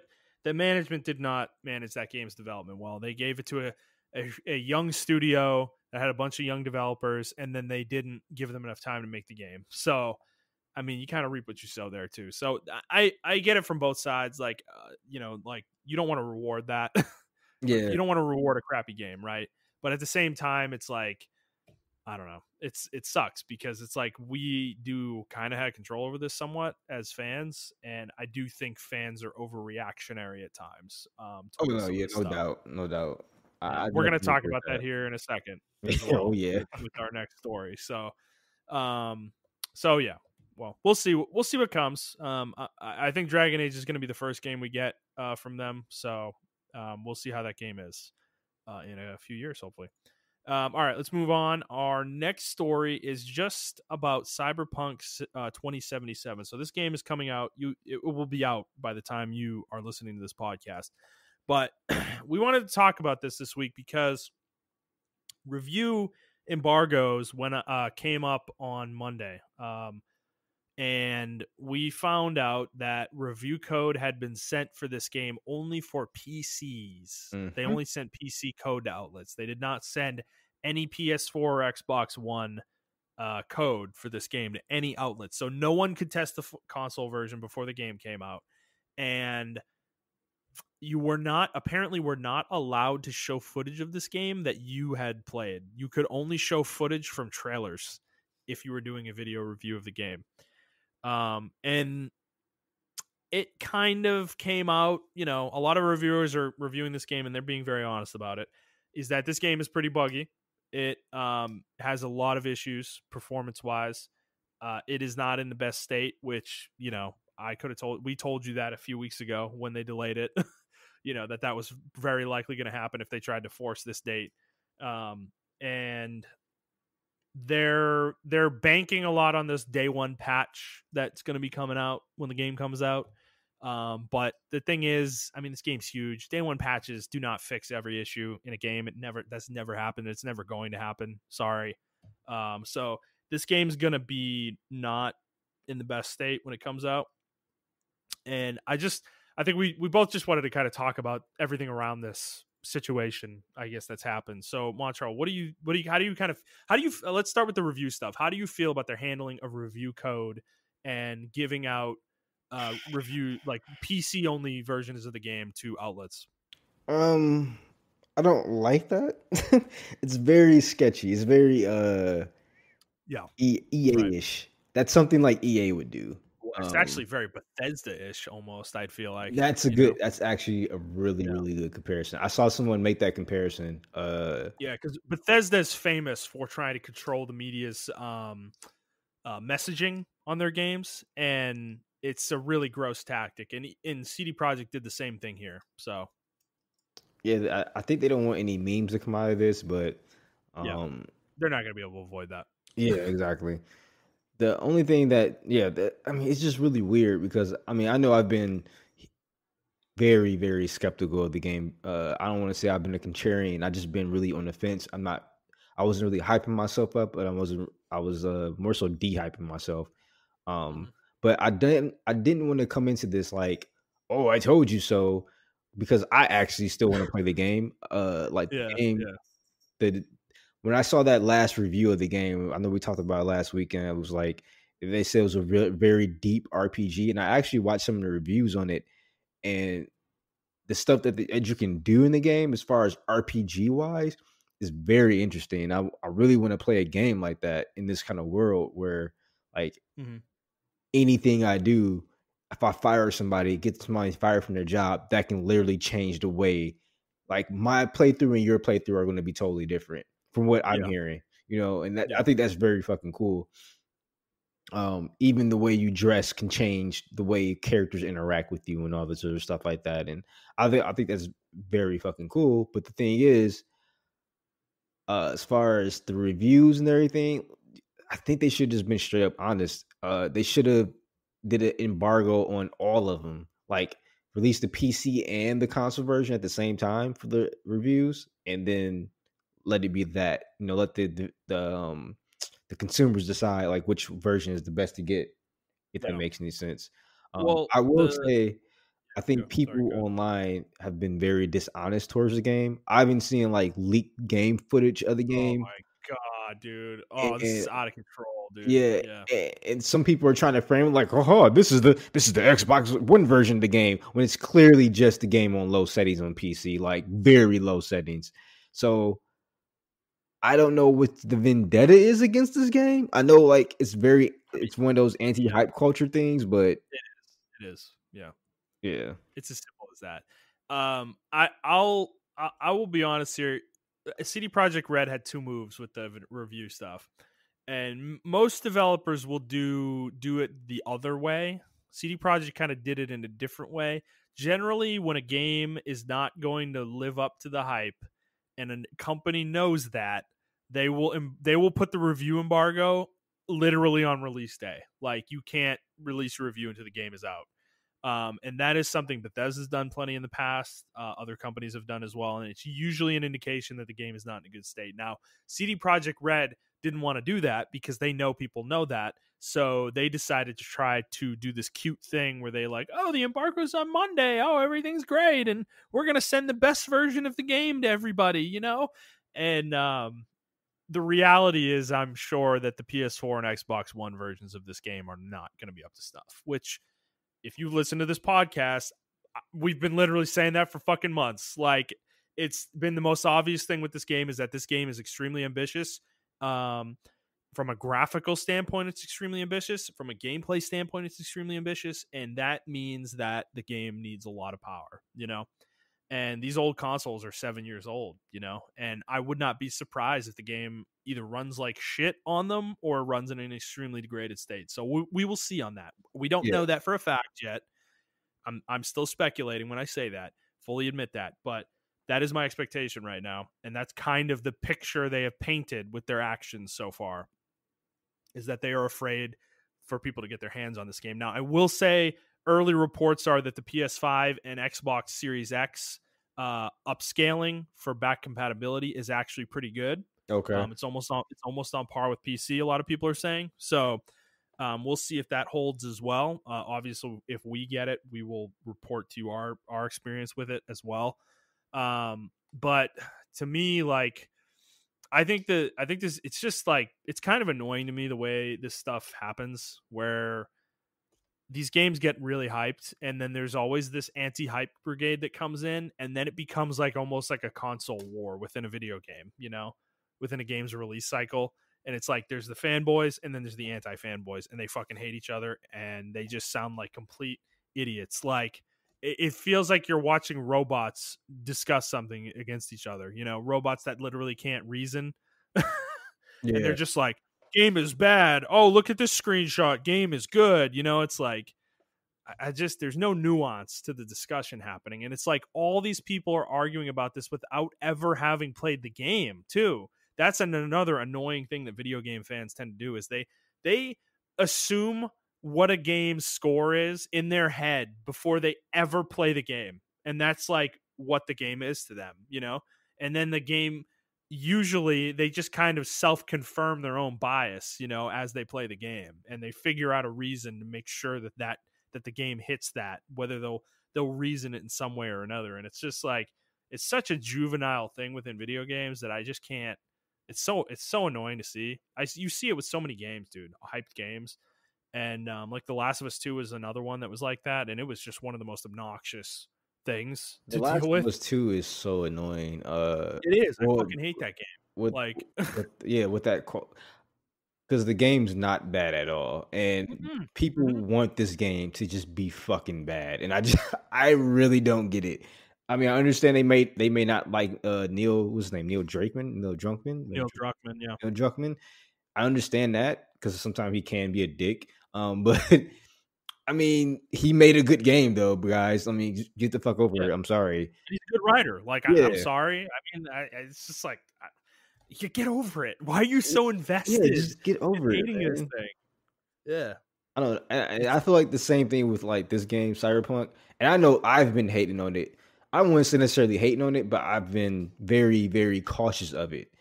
And I have joked online about it, but obviously I wasn't serious about it or whatever. But my moods are like, it's like an ebb and flow with it. Like, either I'm like, oh, okay, this looks kind of okay, and like, oh, this looks really bad. And I just came up to the decision that I have to actually play it myself. But yeah, I don't like the false narratives going on that, you know, this game's ultra bad. Look at the graphics. Oh my god, they have pixel faces, and it's like, bro, I don't believe that. And even if that did happen, like, sometimes games do have a first a day one patch that drastically improves the game a lot. So yeah, I'm not capping or caping for this game, rather. But I think we just gotta play it for ourselves. Like, it is one of those games we gotta play for ourselves. We gotta wait for the reviews for the Xbox One version and the PlayStation 4 version, and we have to wait and just see. And unfortunately, we're not going to get that till tomorrow. Yeah, and I think the thing is with the fanboys, like, dude, they are clinging on to this day one patch like it is fucking, it's going to descend from the heavens and save humanity. Like, it's like, dude, the game's gonna still be buggy when it comes out. I don't give a shit what they do. If it Yeah, 'cause what it was like even buggy on the PC version. It was really buggy. Yeah, and I think that's the thing. That's what's so questionable to me about this is like, dude, why did you guys do this? Just why didn't you just delay it till March? I know that would have looked bad, but fuck. Like you had that chance. Why didn't you just do this?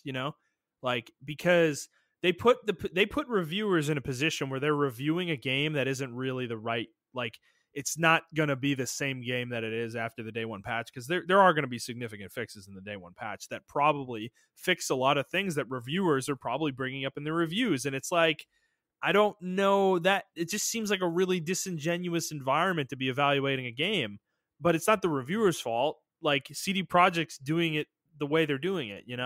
So I don't know, man. It's the whole thing's convoluted, and I kind of hate it. It's really annoying. So I don't know what I'm doing with this game. I don't know if I'm going to play it in the near future or not. I kind of want to, but at the same time, I kind of want to just wait till they have like a PS5 version that's like super optimized and all the bugs are gone and some of the story DLCs out. So I don't know, man. I'm in a weird place with it, but I guess we'll see. So if you play at Montrell, please let us know your opinion. I would be very curious to see what you think about it because you have been Big very if. skeptical of this game. Yeah, So it's a big if. I may wait too, but I'm not sure yet. So yeah, I'll we'll let you see. know though. We'll see. Fair enough. All right, let's move on. We got a couple more stories to get through. So so this isn't like a news story per se, but we got to talk about Nintendo because they are on a bit of a tear lately with doing mean shit to their fan bases. I have three things in particular that I have in the document, but there's more that's happened in recent months and years that we are going to also talk about here. So there was I think a company or a group that was, I think they were either called Edicon or they were creating this thing called Edicon. They were making these custom Joy-Con controllers that had custom colors and prints on them, and they were doing it for charity. And they earned about $36,000 doing this, and Nintendo got wind of it, and of course they Oh shut it my down. god. They were like, fuck you, you can't do this, kind of thing. I don't think they were they I don't hold on, let's see if we can get confirmation here. Were they making custom Joy-Cons, or were they making Joy-Con like those like stickers you can put over your controller? I'm not really I'm sure not which one it sure. was. I know that the person they were doing for is Antika, and he was a famous streamer. He was a huge Nintendo fanboy. A lot of people credit him to the reason why they Yeah. bought the Switch and stuff like that. And unfortunately, he committed suicide and everything of that nature. So this was actually a tribute to him, and that the charity was going to go to like a suicide prevention charity. And Nintendo swooped in. It was like, nope. Yeah. So yeah, Yeah. and it's just So certain things you don't do, and that's one of those right. And things. yeah, because this person had apparently commit suicide, I guess. Yeah, So yeah, it was Jesus.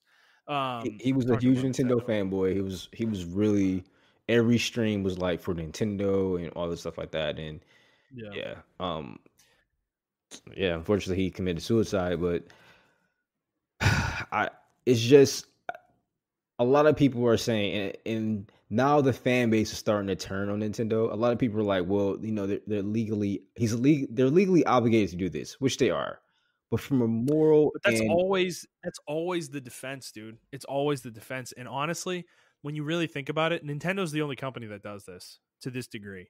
yeah, There's fan games all over the place that aren't fucking like this that other companies don't shut down. Like literally Valve hired the people making Black Mesa, which was a remake of Half-Life 1, and then they officially released the game as a Valve game and sell it on Steam.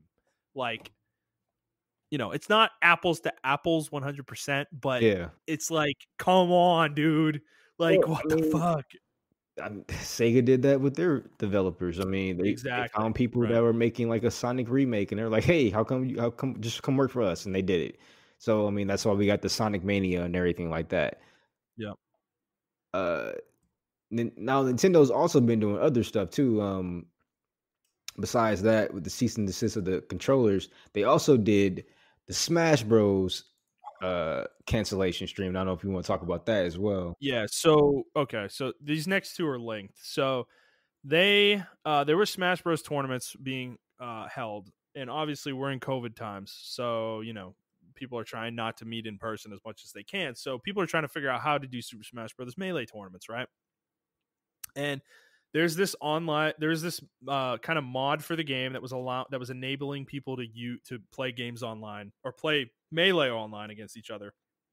It was called Slippy, and Nintendo shut the tournament down that was going to be using this in order to play the game. And they said that they're using illegal software in order to run the tournament. So then this created this hashtag. I think it was Free Smash or something like that. Yeah. And there was a Splatoon tournament that was going to be happening, and there was a stream related to this Splatoon tournament where they were using the hashtag Free Smash, and Nintendo canceled the tournament and the stream for Splatoon 2 because they used the fucking hashtag. What? Like, I didn't know that. That's crazy. Yes. And it's just like I said, there are dozens of things Nintendo has done like this. They've shut down fan games. Like there was a Samus fan game that was being made. I think it was a remake of one of the Metroid games that was being made. They shut that down. They've shut down multiple Pokemon fan games, Mario fan games, all sorts of stuff over the years. And it's just like at a certain point, I think we all have to realize that Nintendo fucking hates their fans. They legitimately do not like their fans. And I was talking to Dennison earlier today about this, and I'm at the point where I think Nintendo does not like their hardcore audience. And I think that's obvious if you really think about it over the years, because they made the Wii and they fucking hate that. Like they couldn't care. They couldn't give a shit less about us hardcore people, during that period of time. And they're still the same company they were back then. And they do things like this all the time, and it's always to the hardcore. Like I think what they want is they want casuals. Like they want people who play their games on Nintendo Switch that pay $60 for their games, and they play their game on Switch and they shut it off, and that's it. That's their interaction with Nintendo. That's what Nintendo wants. I don't think Nintendo wants all these people who are making fan art, that are making their own songs, that are creating their own games. They don't want people like this. They don't want these tournaments that are like super hardcore that only a few hundred people are even into. They don't want these. They don't want any of us like that, Like it's just like there's just like an open disdain for those folks at this point. Like they do this constantly. And at a certain point, it's like, why do we even put up with it anymore? Fuck them. If they don't want us, then fuck them. Like I don't really know what else to say at this point. I don't know, man. I just.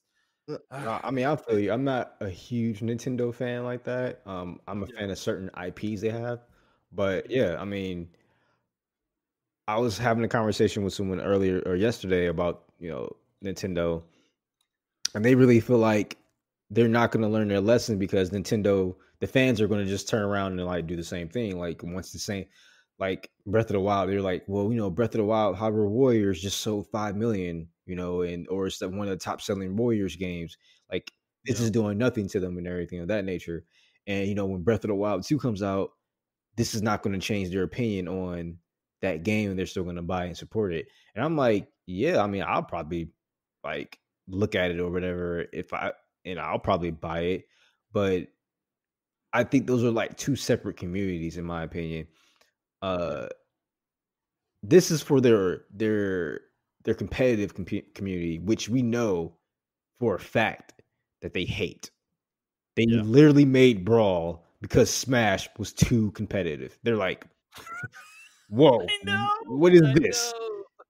I know. You're totally right, dude. That game was a reaction to Melee. Yes, Brawl was literally a reaction to Melee. Like this is documented. You can go back and find it if you really want to look for it.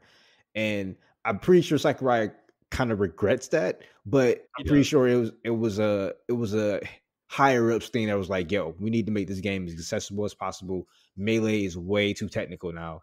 Well, remember that was during the Wii era too when Brawl came out. So Yeah, that's again, true. that was when they were super focused on casuals. So they wanted the game to be as forgiving as possible for those folks. Yeah, You know? exactly.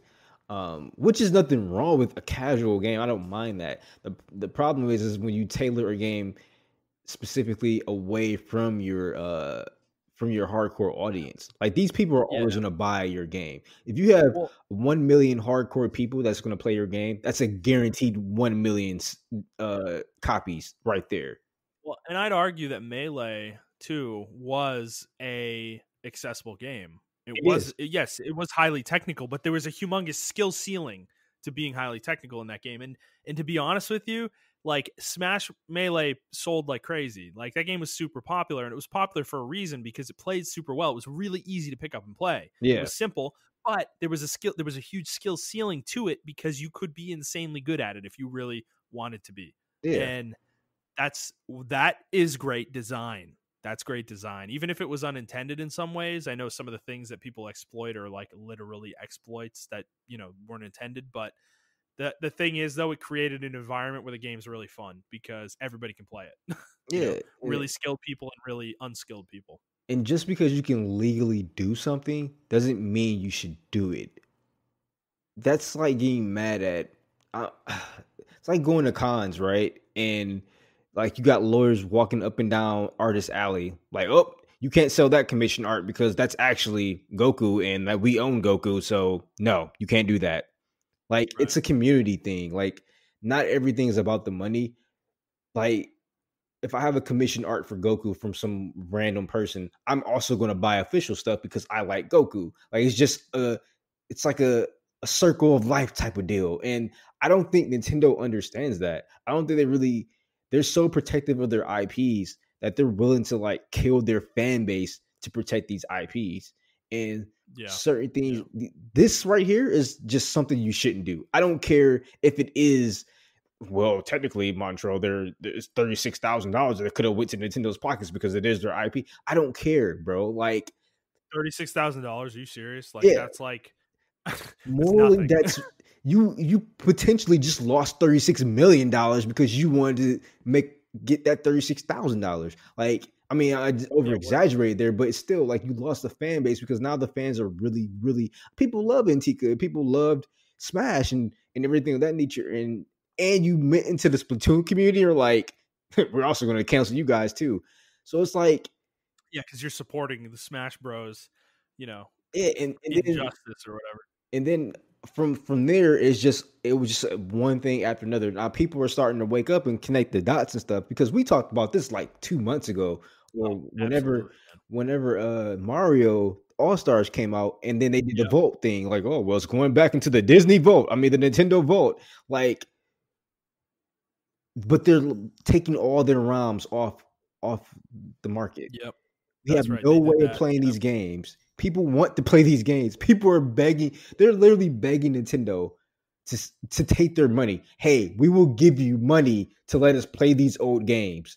We understand that this is pirating. We understand that these ROMs are kind of quote unquote illegal. But take it if you're going to take them off. Please replace them with something. Please have a There's no official way to play them, and when exactly. Nintendo's official way to play Super Mario Sunshine or Super Mario Galaxy is to do a half-assed port that is like fucking as lazy as possible and throw it into a 3-game collection and charge $60 for it, that is not an acceptable solution in my opinion.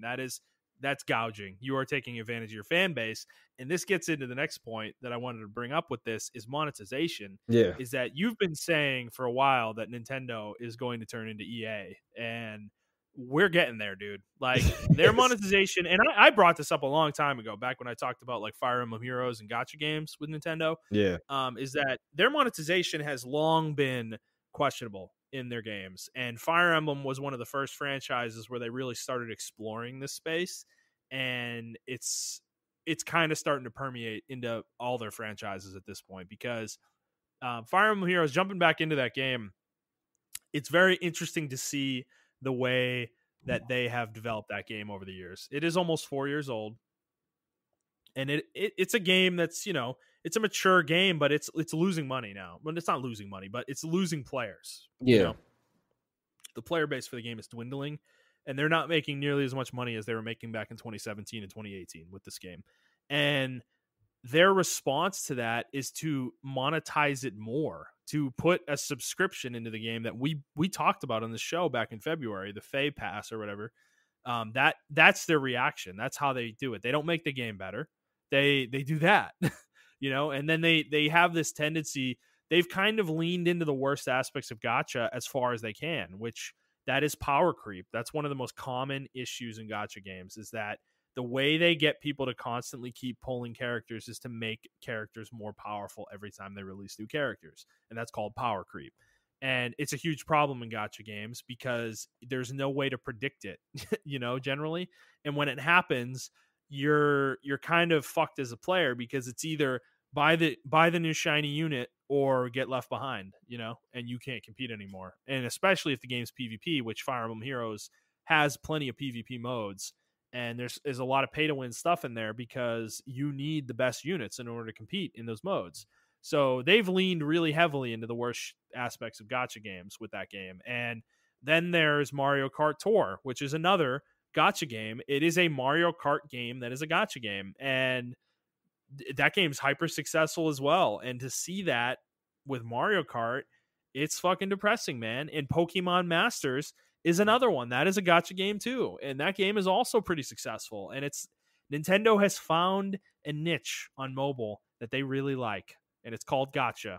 And it's coming for all your franchises, guys, because it's making the money, dude. Like Dragalia Lost, that's another game. That's a Nintendo game. It's made by Psy Games, but Nintendo is the one who paid for the development of that game. That's another gacha game. And that one is also pretty successful. It's like they're becoming a dime a dozen. And I'm waiting for the next one. There's going to be a Mario one, like a Mario RPG gacha or something like that, or a Zelda gacha or a Metroid one. Like I'm waiting for them, I'm not going to be surprised. Well, yeah, we already talked about off mic about the one that we thought was going to happen. Xenoblade, yeah. Which they could do that. They could totally do that, because I brought up to you in that conversation that Xenoblade Chronicles 2 literally has a gacha in it. It's just free. It's not monetized. Exactly. You can literally turn that into a Genshin Impact type game. Yep. Right. Exactly. They could totally make that game. Yeah. Monolith Soft's capable of making that game, and that's scaring me, because I don't want that for Nintendo. I love their games. I love a lot of their IPs. And dude, like the monetization of Fire Emblem for a long time was really bad. Three Houses was much better in that regard. Yeah. The DLC pack for that was actually fairly robust. It was actually story driven. There was no like bullshit like EXP items they were selling you and stuff like that, which they did in other ones.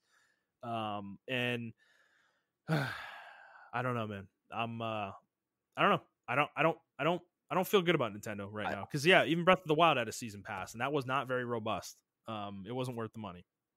Yeah, and I feel like so I know I did say maybe like the gacha mobile games are a necessary evil to get the quality of games that we do get from Nintendo, because we can't deny that they have very quality good games whether we like them or not. Breath of the Wild is a quality game. Xenoblade, Smash Odyssey, Smash Odyssey. These are all quality games whether we like them or not. That's subjective, but they're still quality driven. The only thing I can say that really didn't have the Nintendo quality flair is the All-Star Collection that just recently came out.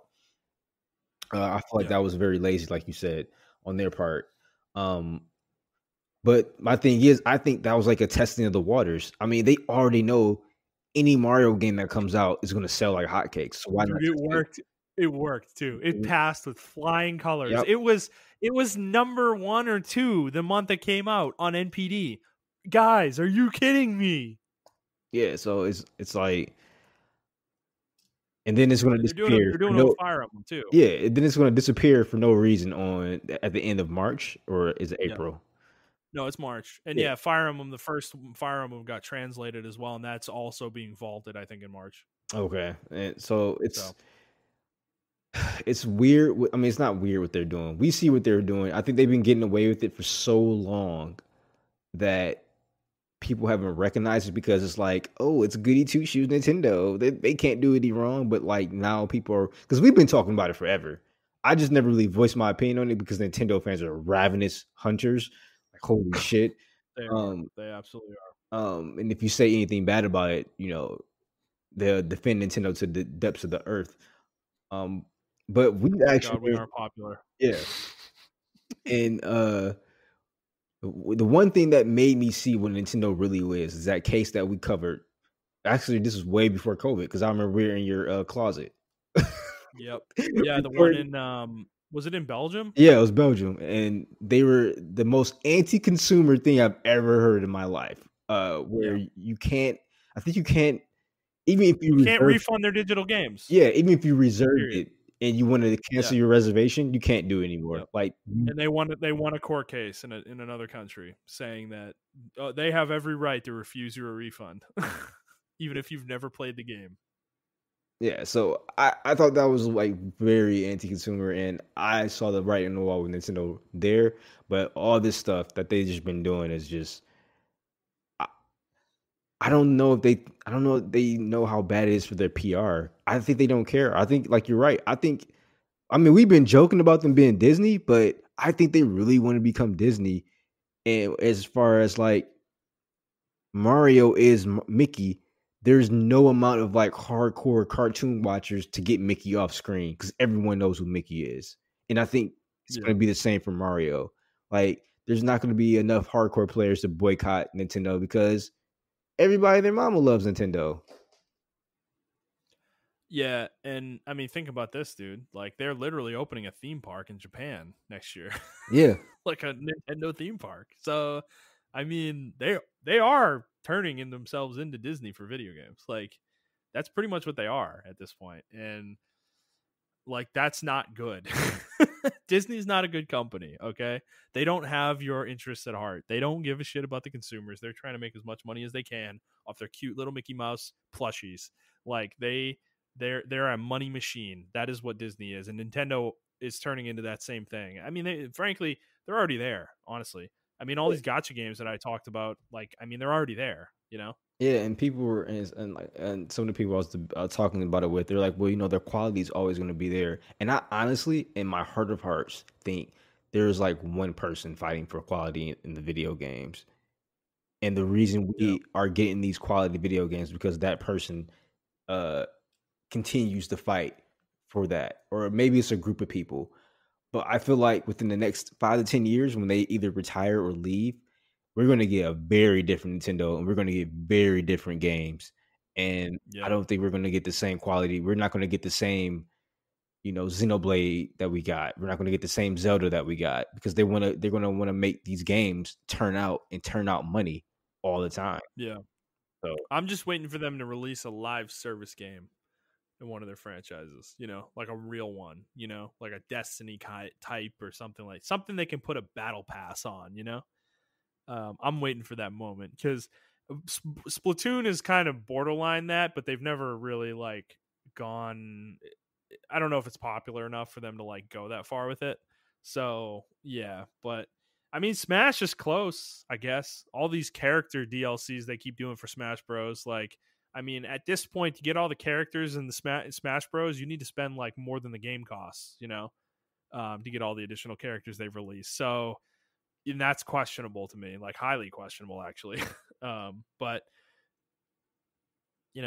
it is what it is. Everybody's cool with it. We're all like, oh yay, Banjo's in Smash now. Let's pay $5 for him, or fucking Ken's in Smash, or Ryu, is in Smash. Whoopee, it's great. But I think at the end of the day, we are buying into something that is going to lead down a path, for Nintendo. And I do think in 5 or 10 years, they're going to be one of the worst monetizers in the industry, and their with their quality games. is not going to be up to par. I mean, Right. look at I, Disney.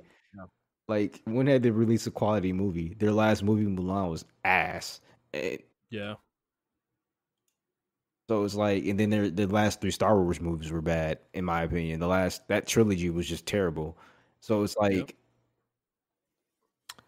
I don't know, man. I don't know what to say. I think people are clinging on to this idea that Nintendo's quality is still going to be there. I feel like it's slowly dying, in my opinion. We don't see it Yeah. yet, but I feel like we're going to see it in the future. I mean, are we calling it, man? Are we calling it? Are we saying Nintendo's dying? Are they dead? Are they dead? I don't think they're dead as far as like. Yeah. I think the old Nintendo's dead. I think this new Nintendo, I'm gonna call it Bowser's Nintendo. It's Bowser's Nintendo now. Like it is, man. I mean, I don't think it's the Ottawa, the Reggie or Nintendo. Reggie, Yeah, I don't think it's that right, anymore, man. man. Right. I don't know, dude. I don't know. It's sad because, dude, I remember Nintendo back in the GameCube era, man. And it was just like they were just releasing banger after banger after banger on But that it fucking wasn't. I console. mean, if you want to be honest, it wasn't making money like that. I know. It's so sad, And it's the though. way they It's market so it. sad that's true. That's reality, you know? Yeah. But And then God forbid, Shigeru Miyamoto leaves. When he leaves, I think that's it. That's that's that's the end that's point. the episode I'm gonna call it. I'm like, we're gonna get shit games from here on out from Nintendo. Right. Yeah. I'm with you.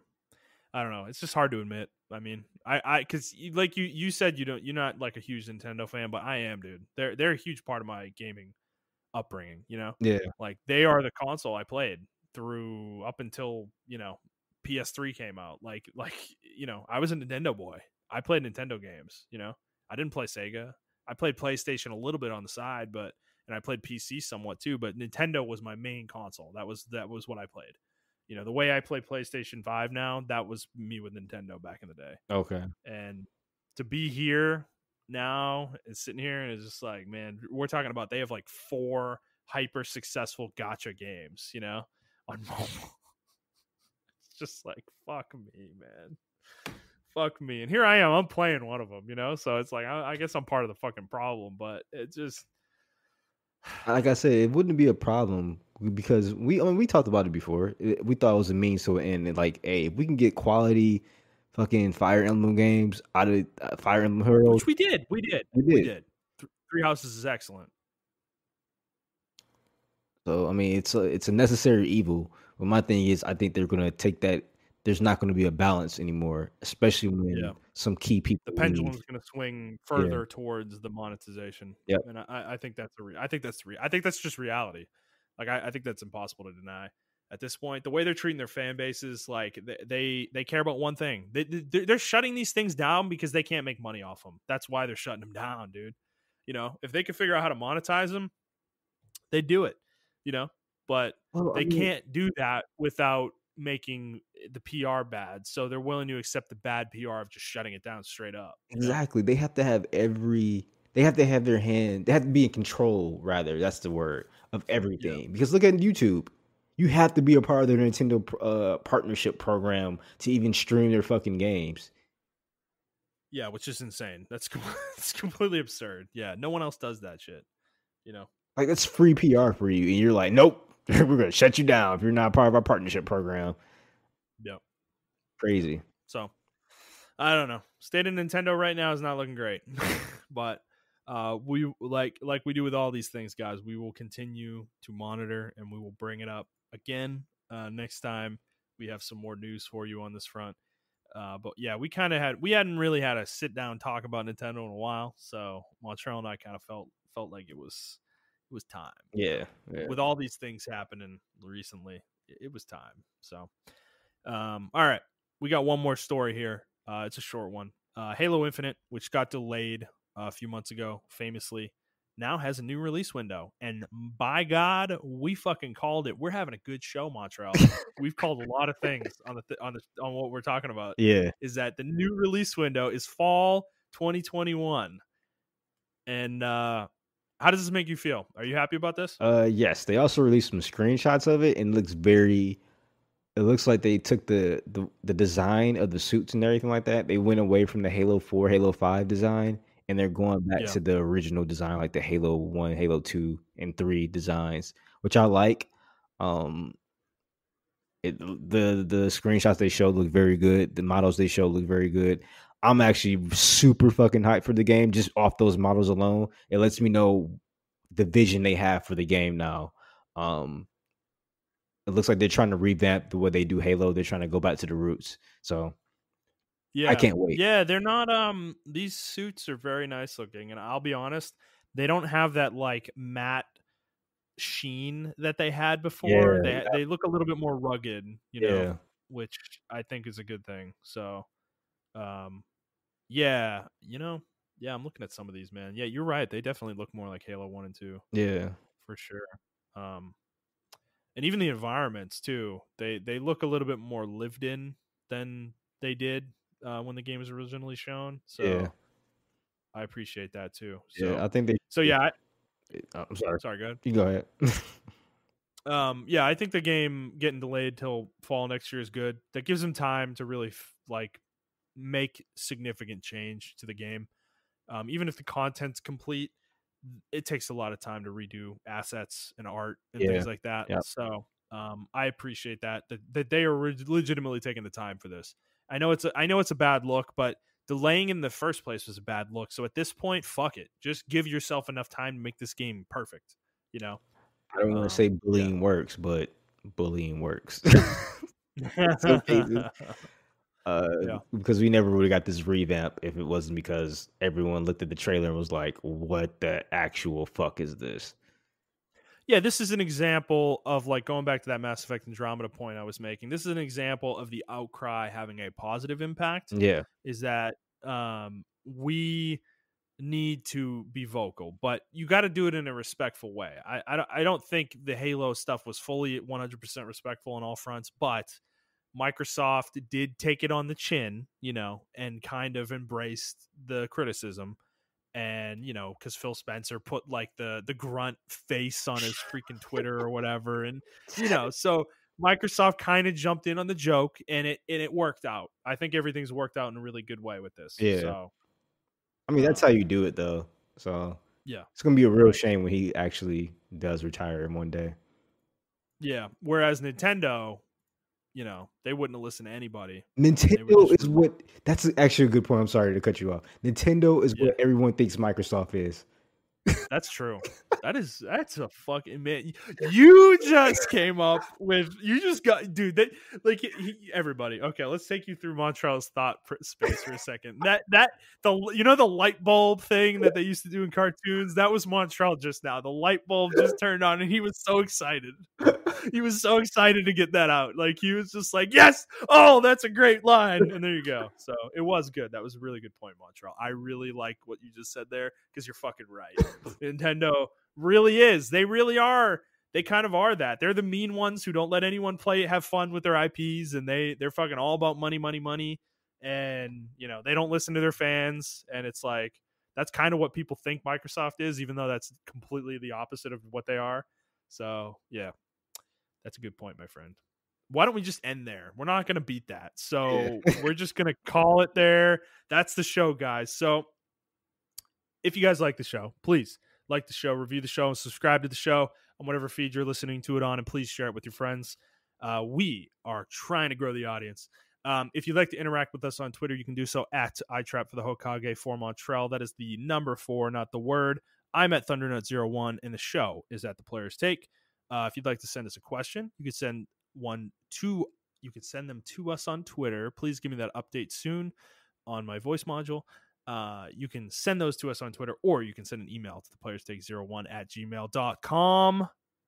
And that's going to be it for us, guys. We hope you enjoyed this episode, and we will see you on the next one. All right, bye.